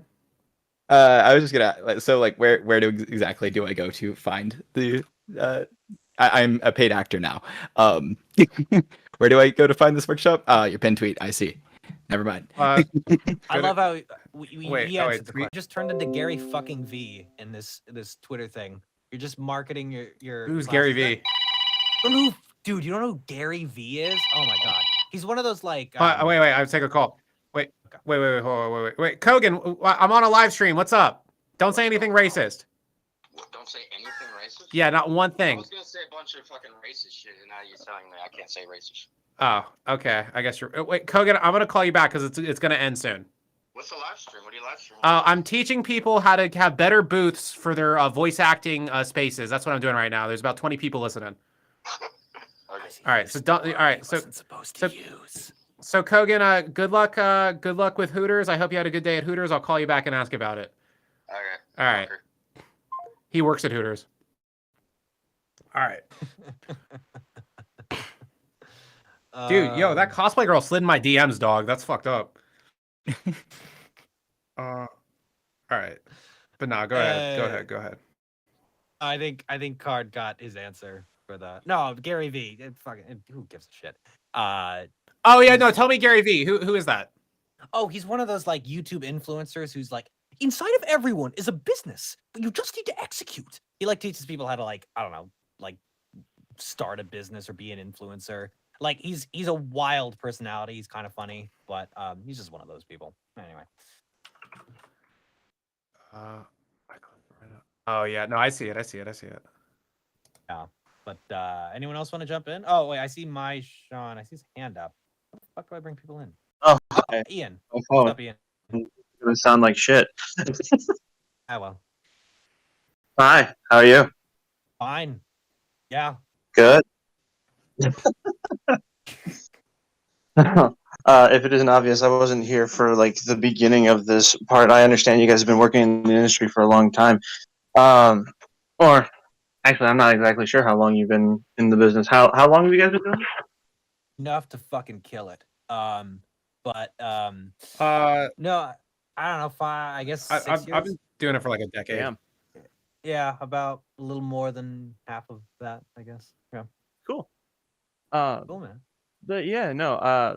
It was really insightful to hear about like what you guys are saying. You know, jokes aside, and I know for me personally, sometimes it can be hard to like get out of bed and want to audition for things just because you like the people who get cast all the time are like the clout chasers and the ones who normally have like the high follower count you see on Twitter. Sure. So what are you? I'm being serious. Go ahead. Oh yeah, no. I figured. But yeah, no. I was wondering. I know you guys don't. I'm not sure if you guys are necessarily like. Well, never mind.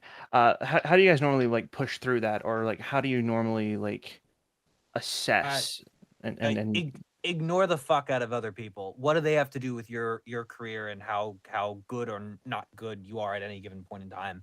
I mean, you can observe what other people do, like I guess, and take notes and be like, okay, do I want to do that? But other than that, like other people's success has little to fuck none to do with like where you are at. I mean, and again, like social media is like, I mean, what good is it for anything other than like trolling and being silly? Like it's a shit fest, yeah.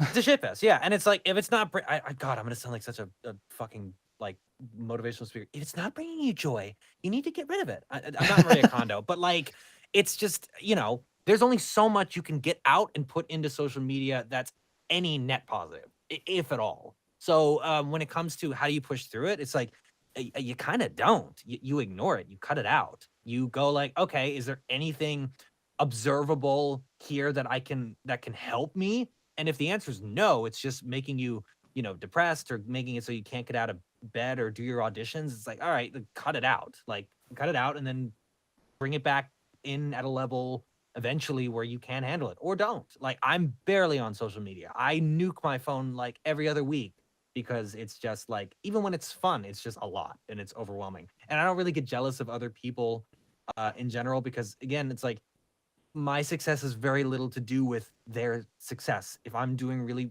well and I'm putting myself out there and people are seeing it, that is way more to do with me. And but in the same sense, like if they're successful, it has nothing to do with like, well, it's because I'm not as good as them, or it's because my audition. No, like it's really just about like cut out the excess noise. That shit doesn't matter.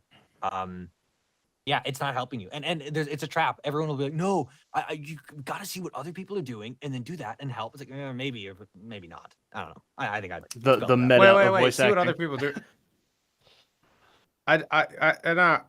In terms of voice acting, I don't know. Like when I was looking at shit, I noticed that people were far more into their clicks than actually getting better. And so yeah, I just focused on getting better for like literally like 5 years straight. It's all I focused on. And I sort of like I was not networking at all. I wasn't showing up to Discord servers. I wasn't like, oh hey, let's do this fun anime thing. Like I wasn't reaching out. Like I wasn't I was hyper militant. I was like like here's the thing where I was trying to find girls to do voices like routinely weekly. I had very militant rules like no cosplay girls, because they're always going to be late. They're always going to be late. They're never going to show up. They're like too pretty to care. Like it was like I had all those fucking rules. And so, but because it was just like militant, like constantly, that's back when I made like a YouTube video every week. And, I was working like, close to 100 hours a week. But that was like getting off the ground. But what I noticed was that as people were, going to these parties and they're moving to LA and they're doing all this shit, it's like, how much of your time are you actually spending on getting better? And so it's like that's what I saw. And then I got to a point where I was like, I was just tunnel vision focused on getting better, like with audio, for instance. Like I was just and that's how I learned so much about this booth shit, where I was working with so many people. I was doing so much shit where it was like it's like not like it got to a point where like I was at a stratosphere where I was talking. My conversations weren't with like people doing anime. My conversations were with people who were winning fucking Oscars. And so it's like, and that there's a recording of that on YouTube. If you go on Sober Radio, I talked with Thomas Curley. He was Oscar winner. What was it? Oscar winner for Whiplash in 2014, the drummer movie. And so, oh yeah, I love that movie. And so he was the field mixer. He was on set for all of those moments recording. And so and he worked with like fucking everybody. But it's like those were the guys I was trying to talk to, because those are literally the greatest guys on earth. But that's the problem you see with voiceover, with this not voiceover, but that's the problem you see with this voiceover little sphere, is that they want to be like, oh, I want to be treated like everyone else, but in the back of their heads, most of them really do not think they're on that level at all, and their actions speak louder than words. And so it's but that's like psychotically competitive. But go ahead. Yeah, no, I was gonna say you see that a lot in like stage acting too, because that's where obviously I got my start. Yeah, they're the same fucking people. Yeah, really, it's kind of insane how you like. They'll be nice to your face, and then suddenly, when you say one thing that they don't like, suddenly that's a wide ass bus you're getting thrown under. Like, I mean, actors are actors. Like, and I think what Max said was perfect. Is just focus on getting better. If that is your focus and your drive, like it'll extend to everything else. As you're getting better, you'll start putting yourself out more in different ways. You'll get opportunities, and you'll show to those people that you're getting better and better and better. And that's it. That's all you focus on. You have no idea how far you're going to get. I was the same way. I didn't spend hundreds of dollars on classes. I didn't go to every Discord group or every hangout. I was there. I would observe, but like, I mean, I got out of those as quickly as I could because I saw the limits. You I'm not getting you went to anything way else. more of those than I did. That's what I remember. absolutely. You were Oh, doing yeah, that way yeah. more than I fucking was. I'm also, Yeah. but I also pursued acting primarily. Well, Max, like you didn't. And you know, actors are so fucking social, and it's always just like gotta be there and do this thing, and da da da. And so, Yeah. like, I played into it more because I was like, oh, this is what other actors do. Oh, sorry, go ahead, Ian. I was just gonna say what you're describing. It feels a lot like the work environment at like a big office, right? You have to learn the legalese of actors in order to keep up appearances. I guess I don't know. I've never been good Yeah. about that. I've always just spoken my mind. So Yeah, and it's like, and at a certain point, you got to go. It's like, okay, do I even want to engage in this? Like, what am I getting out of it? Maybe, I mean, I'm not saying you shouldn't try and make friends or try and be social, but also realize that this is your job. This is work. You know, Yeah. the primary thing is to work. But no, I think I don't know. I think it's just a matter of like recognizing what things are, what to focus on, and I mean, Max gave the perfect advice. It was just focus on getting better, and anything that gets in the way of that or distracts from that, just like limit it or cut it out. yeah, absolutely. The other thing I wanted to ask you, and this just kind of comes from a place of like, I'm not like illiterate with the internet, obviously. I mean, I'm here, but like, it sometimes it feels hard to find where the opportunities are, right? Like, I know a lot of people like go to like Backstage or things like that. How to be an online voice actor Part 6 answers this question. Okay, well, interesting. I But already know where you're going. You go. It's like a lot of Twitter. It's a lot of servers. It's a lot of the video answers this exact question that he has. That's why I just threw it out. Gotcha. Yeah, because I know I've like subscribed to Backstage. I've used Twitter. I guess I get so burned out by trying to find something that I end up just seeing so much other like drama and needless bullshit in the meantime, where I'm just like, maybe I'm just gonna take a break, and then an opportunity flies by because of it, right? And then I guess, Like- but I think you've answered your own question though. It's like, what do you need to take a break from? Like the thing that's stealing your energy away from what you should be doing, which is just seeking out more work. Yeah, it's likely there are other things on Twitter or the internet or in the voice acting world, community, whatever you want to call it, that's probably taking your energy away from just like being able to find opportunities, reach out directly, and audition and practice and do all that. I think it's Fair enough. Well, thank you. I appreciate it. Oh man, great talking to you. Cool. Maybe we bring one Wait, more who person clicks? in. Who decides who goes in? I don't know. I guess it's Hey, Maishan. Q. But hi, Maishan. I'm so sorry that you were the he's not talking to object. us. Oh yeah, I'm so sorry that you were the object of the rant. It seemed very incidental to what Max actually ranted about. But here we are. Oh, that's no problem. I can be heard, right? Yeah, we can hear you. Okay, cool. Yeah. I really just wanted to say I appreciate y'all coming out for this, and I hope the night was as entertaining for you as it was for me. Well, glad to hear it was entertaining. Hey, wait. Why did Griffin get stage moderator and I didn't? What the fuck, Oh Phoebe? yours on my end. Yours says stage moderator and mine doesn't. I think it's literally just like I see the other stage moderator. I don't see what the stage fuck? moderator on mine. I don't know, man. Hey, moderating. I shit. think don't know. Phoebe's pulling some shit. Go ahead, Maishan. Right, but mainly I just wanted to say thank you for like all the insight that you gave me, because I mean I only started this maybe 6 months ago. I think I started auditioning in June, and I was doing all of the research by myself, building my own area, making sure everything is treated. But I'm just glad that you told me that it's not all the way up to par. So I'm going to try to the thumbtacks move my moving blanket somewhere else if I can. But again, I think the other thing to note though is like the big thing that Max and I feel, especially doing this stream in general, is like we kind of see the bar of quality in the industry at large, and we're frankly aghast and kind of like disgusted and like, what the fuck? Like, so It's when gone we're so down in the last 20 years. yeah. So when we're going hard at you guys, recognize that many of you guys like have to any operating studio, like you've got a perfectly quality sounding booth. Now let's be clear here.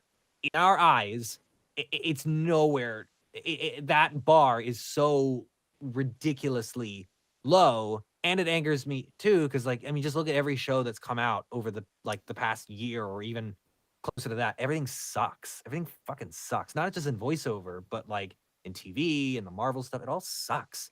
And it's because like the bar is just going down, and everybody wants more faster now. So when we're taking the time to kind of do this stream and review everyone's audio, and we go hard at it, it's because like we want to raise the fucking bar again. We want things to be good.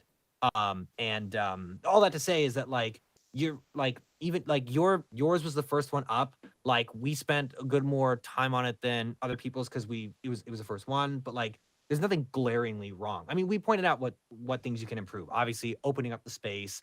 There's things with the Audio Technica microphones that have that buzzing sound. But yeah, man. I mean, thank you for like tuning in and like taking the notes. I'm glad you guys took this all as well as you did. I mean, Max is probably more so than I are. Is we're both pretty blunt, but especially Max. Like, and I'm glad you guys hung in for all of it and like seem to have gotten something out of it. Oh, I was doing quick story from this morning. I was doing my audio apprenticeship, and the kid who was like learning under me, it's like some college guy, and basically what I told him was like you use the calls to ask the questions. I'm not like texting with you later. I'm not into that.